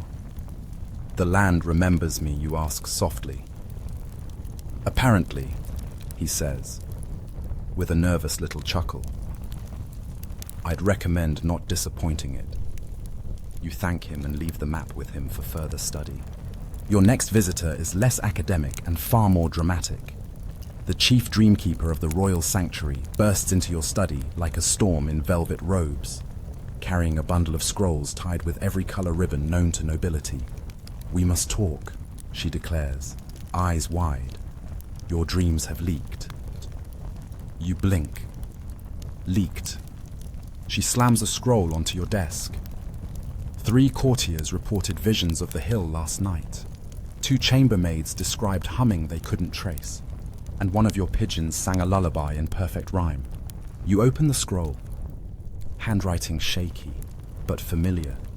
The court jester. Fell asleep in a cupboard. Dreamt I was soil. Heard singing. Woke up weeping and covered in lentils. You sigh. And the pigeon, still rhyming, refuses to eat unless you're present. You sit back, exhaling through your teeth. Have you ever encountered this before? The dreamkeeper nods. Once. Long ago, during the reign of Queen Ilaria. Her dreams infected the court too. They say the palace hummed for weeks. And what happened to her? No one knows, she whispers. She disappeared, but her crown was found buried in the roots of a yew tree, still warm. Historians still argue whether Ilaria's end was divine, magical, or political in nature. But you're less interested in conclusions right now than you are in echoes, because it's happening again. And this time, you're awake for it. You dismiss your court early. Let the hall empty. Let the peacock finally settle into its assigned spot. In the quiet, you walk to the Hall of Ancestors, a space most rulers avoid unless a ceremony demands it. Lined with statues, etched with names, filled with portraits, whose eyes feel a little too sentient for comfort. You pass your father's likeness, then your grandmother's, then a painting of a ruler you've never met, Queen Ilaria. You stop. She's wearing indigo, the same pattern stitched onto your robe this morning. Not just a constellation, a map. You step closer. The stars are familiar, not from the sky, but from the hill. Your fingers brush the canvas. A tiny piece of paint flakes off and falls into your palm.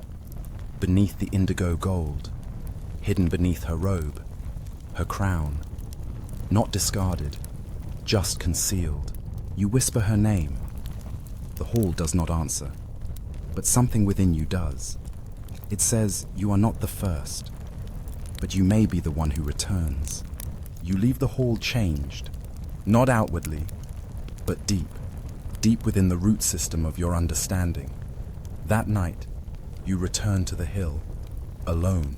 No map, no guard, just you, the stars, and the question that's no longer a question. What happens when a ruler is remembered by the land? You reach the summit. Kneel again. This time, the humming begins immediately. Not from below, but from you. Your chest vibrates. Your bones shiver with it. You close your eyes. and the soil opens. Not physically, not yet, but in understanding. The hill is not a place. It's a listener, a watcher, a keeper of dreams too old to be written, too alive to be forgotten. You do not dig. You do not demand. You simply place your palm on the grass and whisper, "I remember you too." And the hill sighs, not in wind, not in movement, but in acceptance. You walk back under stars that are no longer unblinking. They are watching now, and they are very much awake. By morning, the palace feels different, not visibly. The pillars still gleam with their usual polish. The tapestries still ripple in the same late summer breeze. The footmen still pretend they aren't gossiping behind the silver platters. But something beneath the routine has shifted, like someone subtly changed the key of the song. And now everything hums just a little off. You're not the only one who notices. The cook serves you your usual honeyed bread with mulled pears, but his hand trembles slightly when he sets down the dish. You glance up, and he mutters, "The kitchen fire went out. Without warning. Wouldn't light again till sunrise." You nod, unconcerned on the surface. Inside, though, your mind is sifting through possibilities. The hill, the dreams, the humming that has now moved from whispered rumor to physical consequence. In the council chamber, your advisors report strange behaviors across the realm. Farmers waking to find fields already harvested, says one. Children reciting verses in languages we haven't taught them, says another. You keep your voice steady. And the people, are they afraid? There's a pause. They're curious. Mostly. Some say it's a blessing. Others whisper about the old sleep. That phrase lands like a pebble in your gut. The old sleep isn't something mentioned in scrolls. It's whispered during winter festivals, when the fire dies low and the cider runs thin. A time when the land remembers itself and humans are advised to stay indoors, lock their thoughts down, and dream shallow. The only other time you heard the phrase from the dreamkeeper, just before she stopped speaking mid-sentence and stared at the sky for 10 full minutes. You finished the meeting early. That afternoon, you walked the palace corridors not as a ruler, but as an observer, listening, watching, collecting data not in charts or letters, but in atmosphere. You pass a scribe painting tiny suns into the margins of a treaty without realizing it. A maid hums while sweeping. It's the same note from the hill. You pause by the nursery where the children of the court's nobility are tutored and watch as they draw quietly in a semicircle. One child turns their slate toward you. It's a perfect rendering of the hill. Your hill. You nod, softly. Thank you. The child grins. The ground told me. You leave before your questions turn into storms. That evening, you summon the oracle. Not the official one, he's a pompous man who once declared your sneeze a divine omen. No, you call the one no one talks about. The woman who lives in the forgotten South Tower, who rarely speaks and never looks directly at you. She arrives just after twilight, barefoot, smelling faintly of mint and smoke. You pour her tea yourself.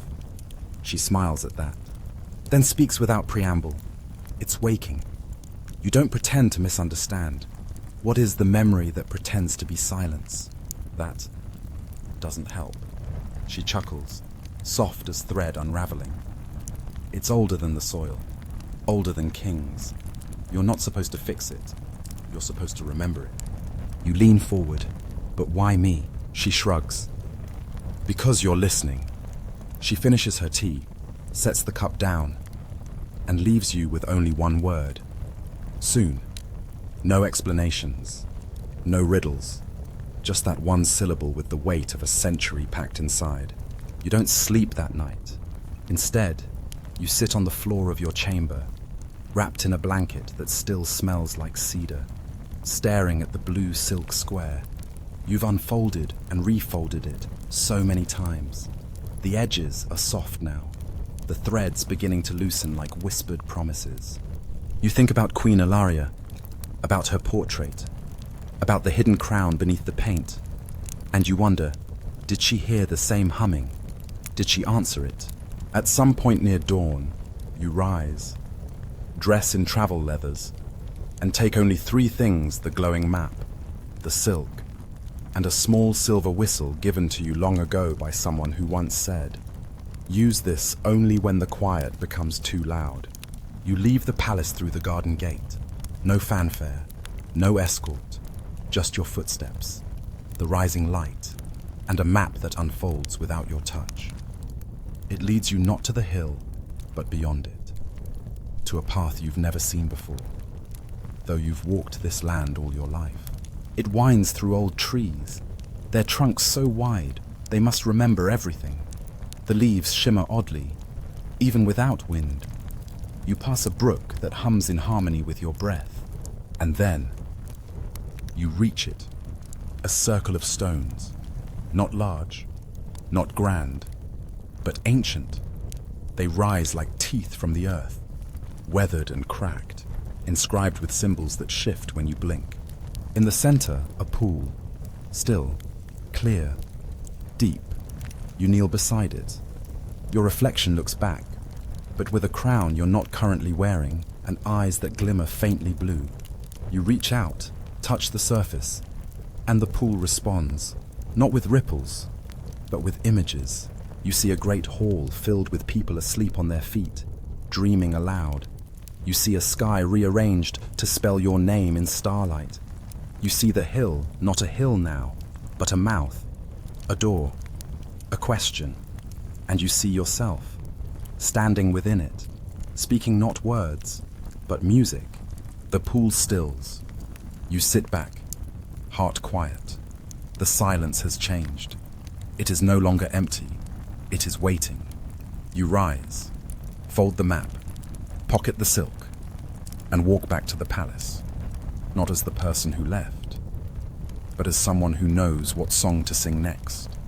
When you return, the palace doesn't greet you. It watches, not with eyes, of course, but with something deeper. The air seems to pause a little longer when you pass. Tapestries rustle without wind. Your footsteps make no sound on the stone, as though the very floor is holding its breath.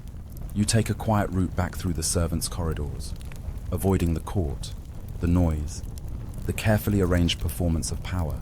You no longer feel quite like a ruler playing a part. Now, you feel more like a keeper of something vast and nearly forgotten. In your chamber, you find a letter waiting on your pillow. It's written in your own hand, sealed with wax you don't remember melting. Inside, one line: the crown remembers. Do you? There's no answer to that. At least, not yet. You set it aside and call for your steward, instructing him to clear the day's schedule. Everything he asks, eyes widening. You nod. Everything. Instead, you descend to the palace crypts. You haven't been here in years. The air is thick, laced with old incense and stone dust. Torchlight flickers over walls lined with names, queens and kings, dates carved in languages no one speaks anymore. You find Queen Ilaria's resting place near the center. Her stone effigy lies serene, hands folded over her chest, a faint smile touching her lips. Your heart quickens. The air feels thicker now, charged. The crown, glowing faintly in the dim light of the chamber, seems almost alive. It feels as though it's waiting, or perhaps calling to you. The hum resonates deeper, as if the very earth beneath you responds to its presence. A strange pull tugs at your chest like an old memory, or an ancient promise that is slowly, inexorably, unlocking within you. Every step you take towards it feels like the ground is shifting to align with your movements. When you reach the pedestal, you pause for a moment, hovering just before the crown. You sense it, don't you? The weight of the unseen, pressing just beyond your awareness. There's something here, something that belongs to you, and yet doesn't. Do you take it, or does something else stir, perhaps warning you, or urging restraint? Around the base are etched words in a script you don't know until you blink. Then you do. When the dream wakes, so must the dreamer. You do not touch the crown. Not yet. You sit beside it, wait, and it speaks, not in words, but in memories.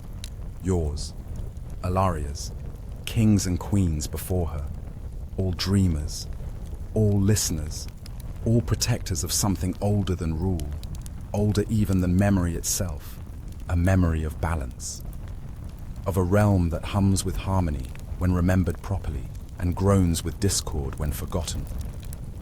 You realize, slowly, that ruling the land was never just about law, or armies, or gold. It was about this: listening, remembering, keeping the old songs from falling silent. Historians still argue whether monarchs truly believed they were connected to the land, or if it was simply poetic nonsense to make crowns feel heavier. But sitting here, with the stone crown's hum vibrating gently in your bones, there's no doubt. You rise.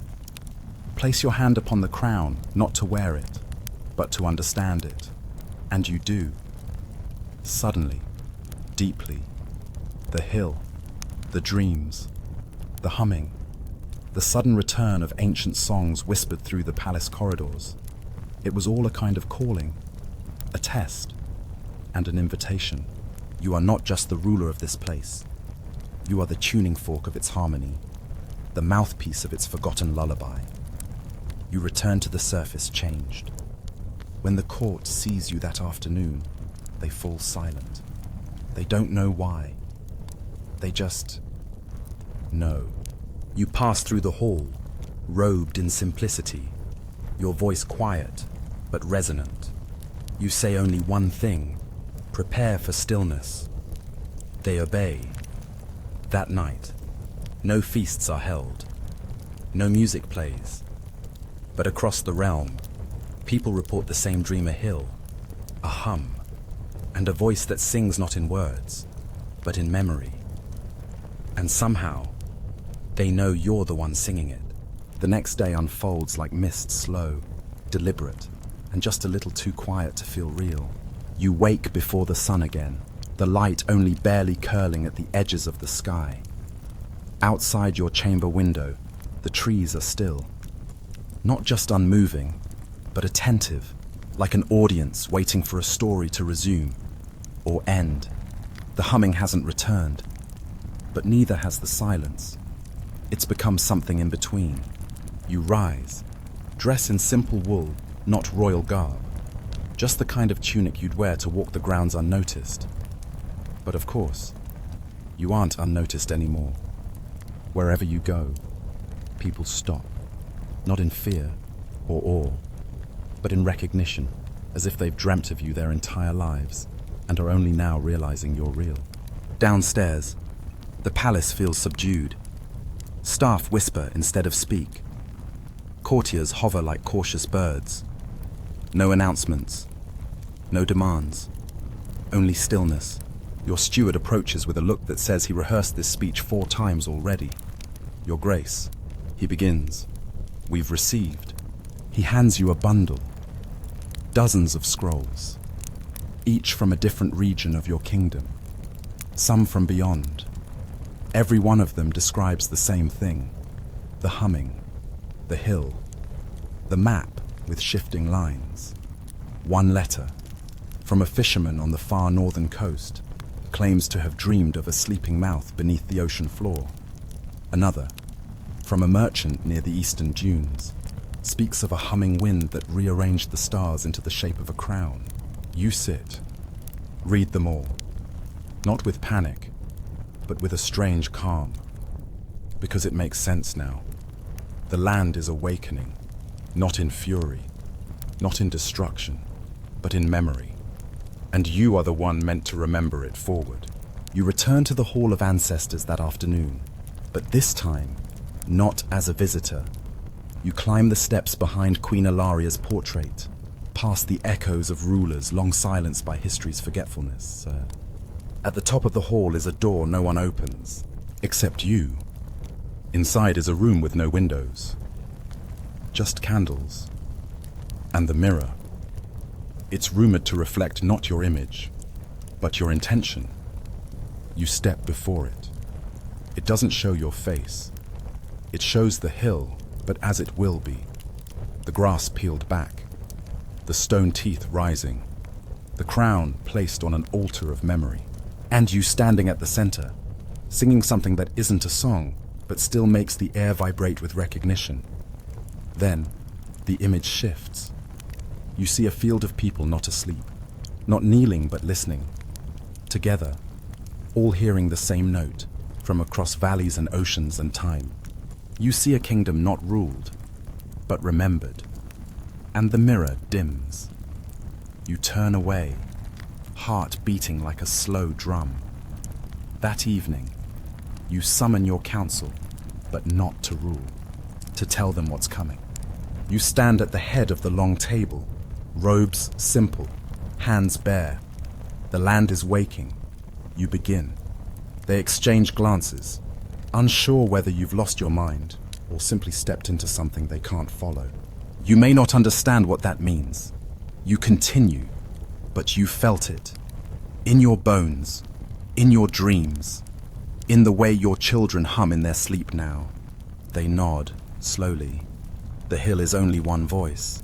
There are others, and soon they will sing together. You lay the glowing map on the table. It shifts, updates, draws new lines, a constellation of paths through land and memory. We are not meant to fight this, you say softly. We're meant to remember it. The dreamkeeper, standing at the back of the room, smiles with tears in her eyes. It's time, she whispers. They're almost here. Who, someone asks, but you already know the answer. Not invaders, not spirits, but the returning parts of yourselves, the pieces forgotten, the memories exiled, the songs that once kept your kingdom in harmony. Historians still argue whether any of this was literal or just symbolic, a metaphor for power passed gently down the line, a poetic explanation for ritual and dream. But they never stood at the top of the hill. They never placed their palm on the grass and felt it pulse like a living heartbeat. You rise early the next morning, robes white and unmarked. At dawn, you walk alone to the hill, not with soldiers, not with ceremony, just the map and the song in your chest. When you reach the summit, you find you're not alone. All across the land, people have come, not by order, not by duty, but by pull. The humming is everywhere now, soft, like a shared breath across time. You stand before the mouth of the hill, place the blue silk at your feet, and sing, not with words, but with memory. The ground opens not to swallow, but to receive. And from it rises something that isn't a crown, or a throne, or a sword. It's a chord, one perfect note, pure, true, recognized. The people kneel not in worship, but in understanding, and the land sighs in relief. You don't return to the palace that night, not because you can't, but because the palace no longer feels like the center. The hill does. It draws people from every corner of your kingdom, merchants and monks, farmers and falconers, midwives and minstrels, each arriving not in haste, but in silence, as if following an ancient invitation long buried beneath their modern lives. They bring nothing with them, no gold, no weapons, only dreams they haven't spoken aloud, and songs they didn't know they remembered. You sit beneath the old tree on the hill's eastern slope, the same tree that wasn't there last month, or last week, or perhaps it was always there, just unseen. Children weave wildflowers into your hair as you watch the horizon pulse with something more alive than weather. And at your side, The map glows faintly, but now it's no longer a map. It's a mirror, not of terrain, but of memory. Paths traced not in ink, but in understanding, in the quiet alignment of hearts that have remembered how to hum together. You're no longer just a monarch. Not really. You're something else now. A listener, a harmonizer, a custodian of the sleeping song that is no longer sleeping.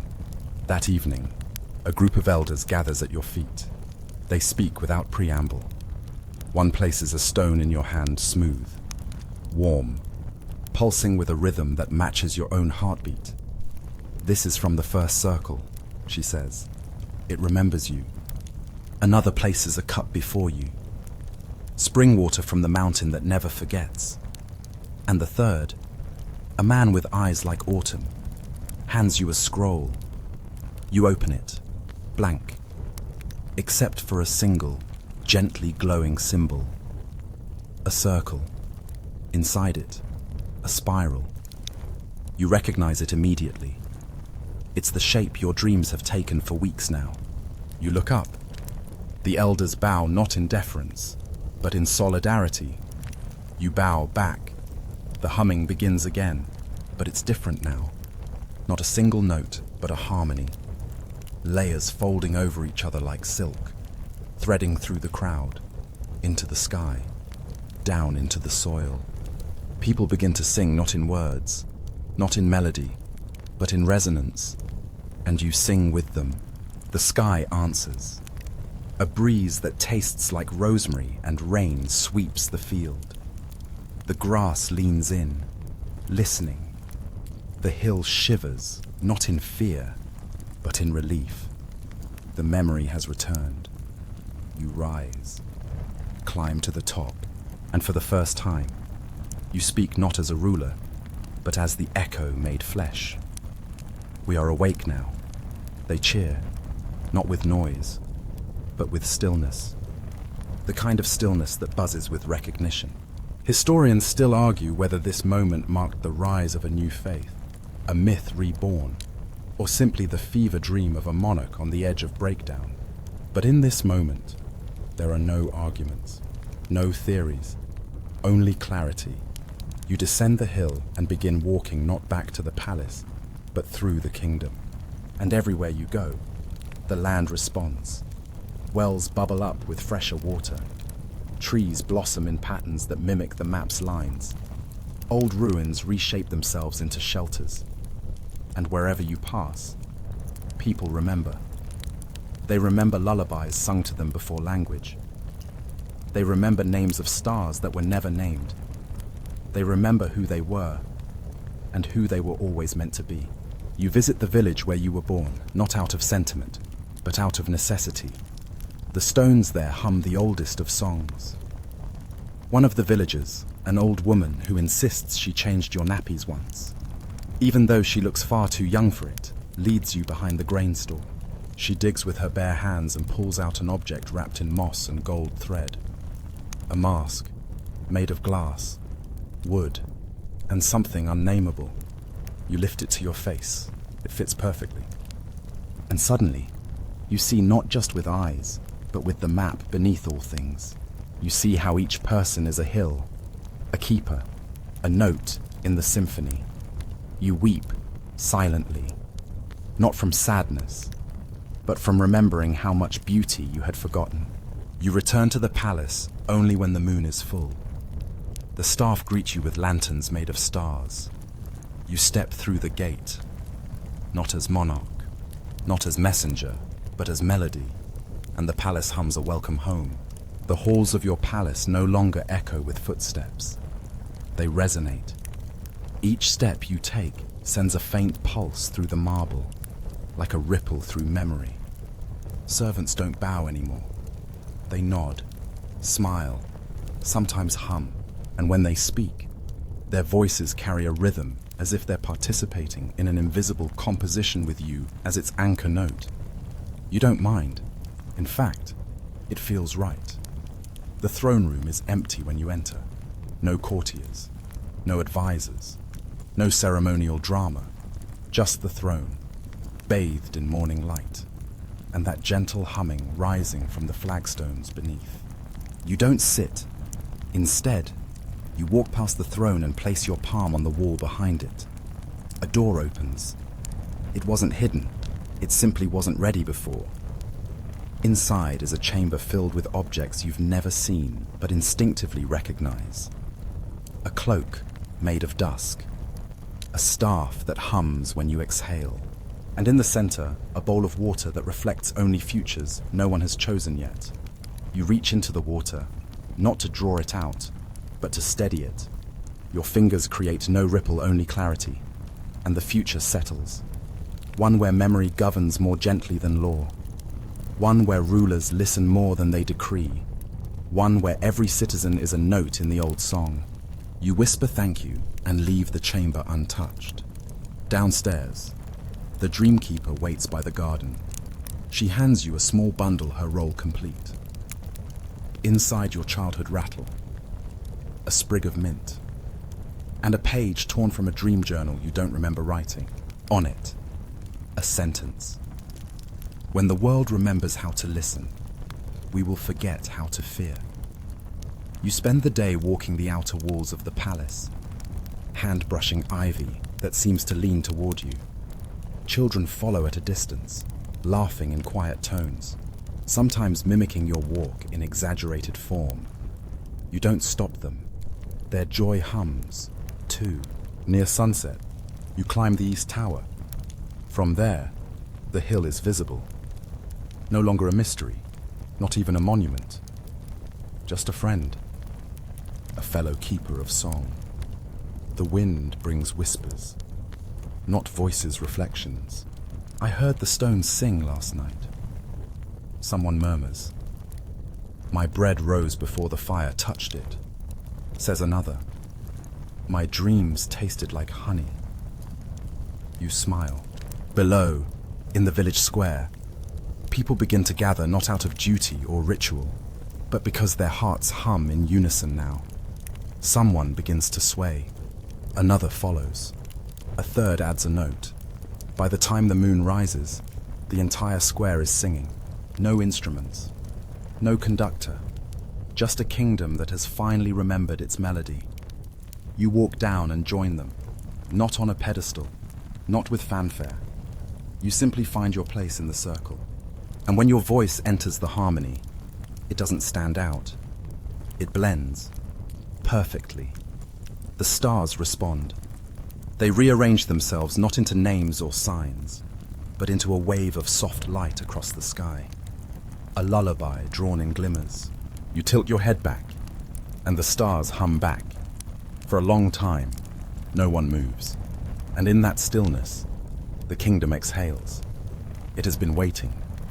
And now, it remembers. Wind down, 300 words. Now, let your breath match the rhythm of this quiet kingdom. Inhale slowly, the scent of damp soil after nightfall. Exhale gently, the cool hush of starlight brushing your cheek.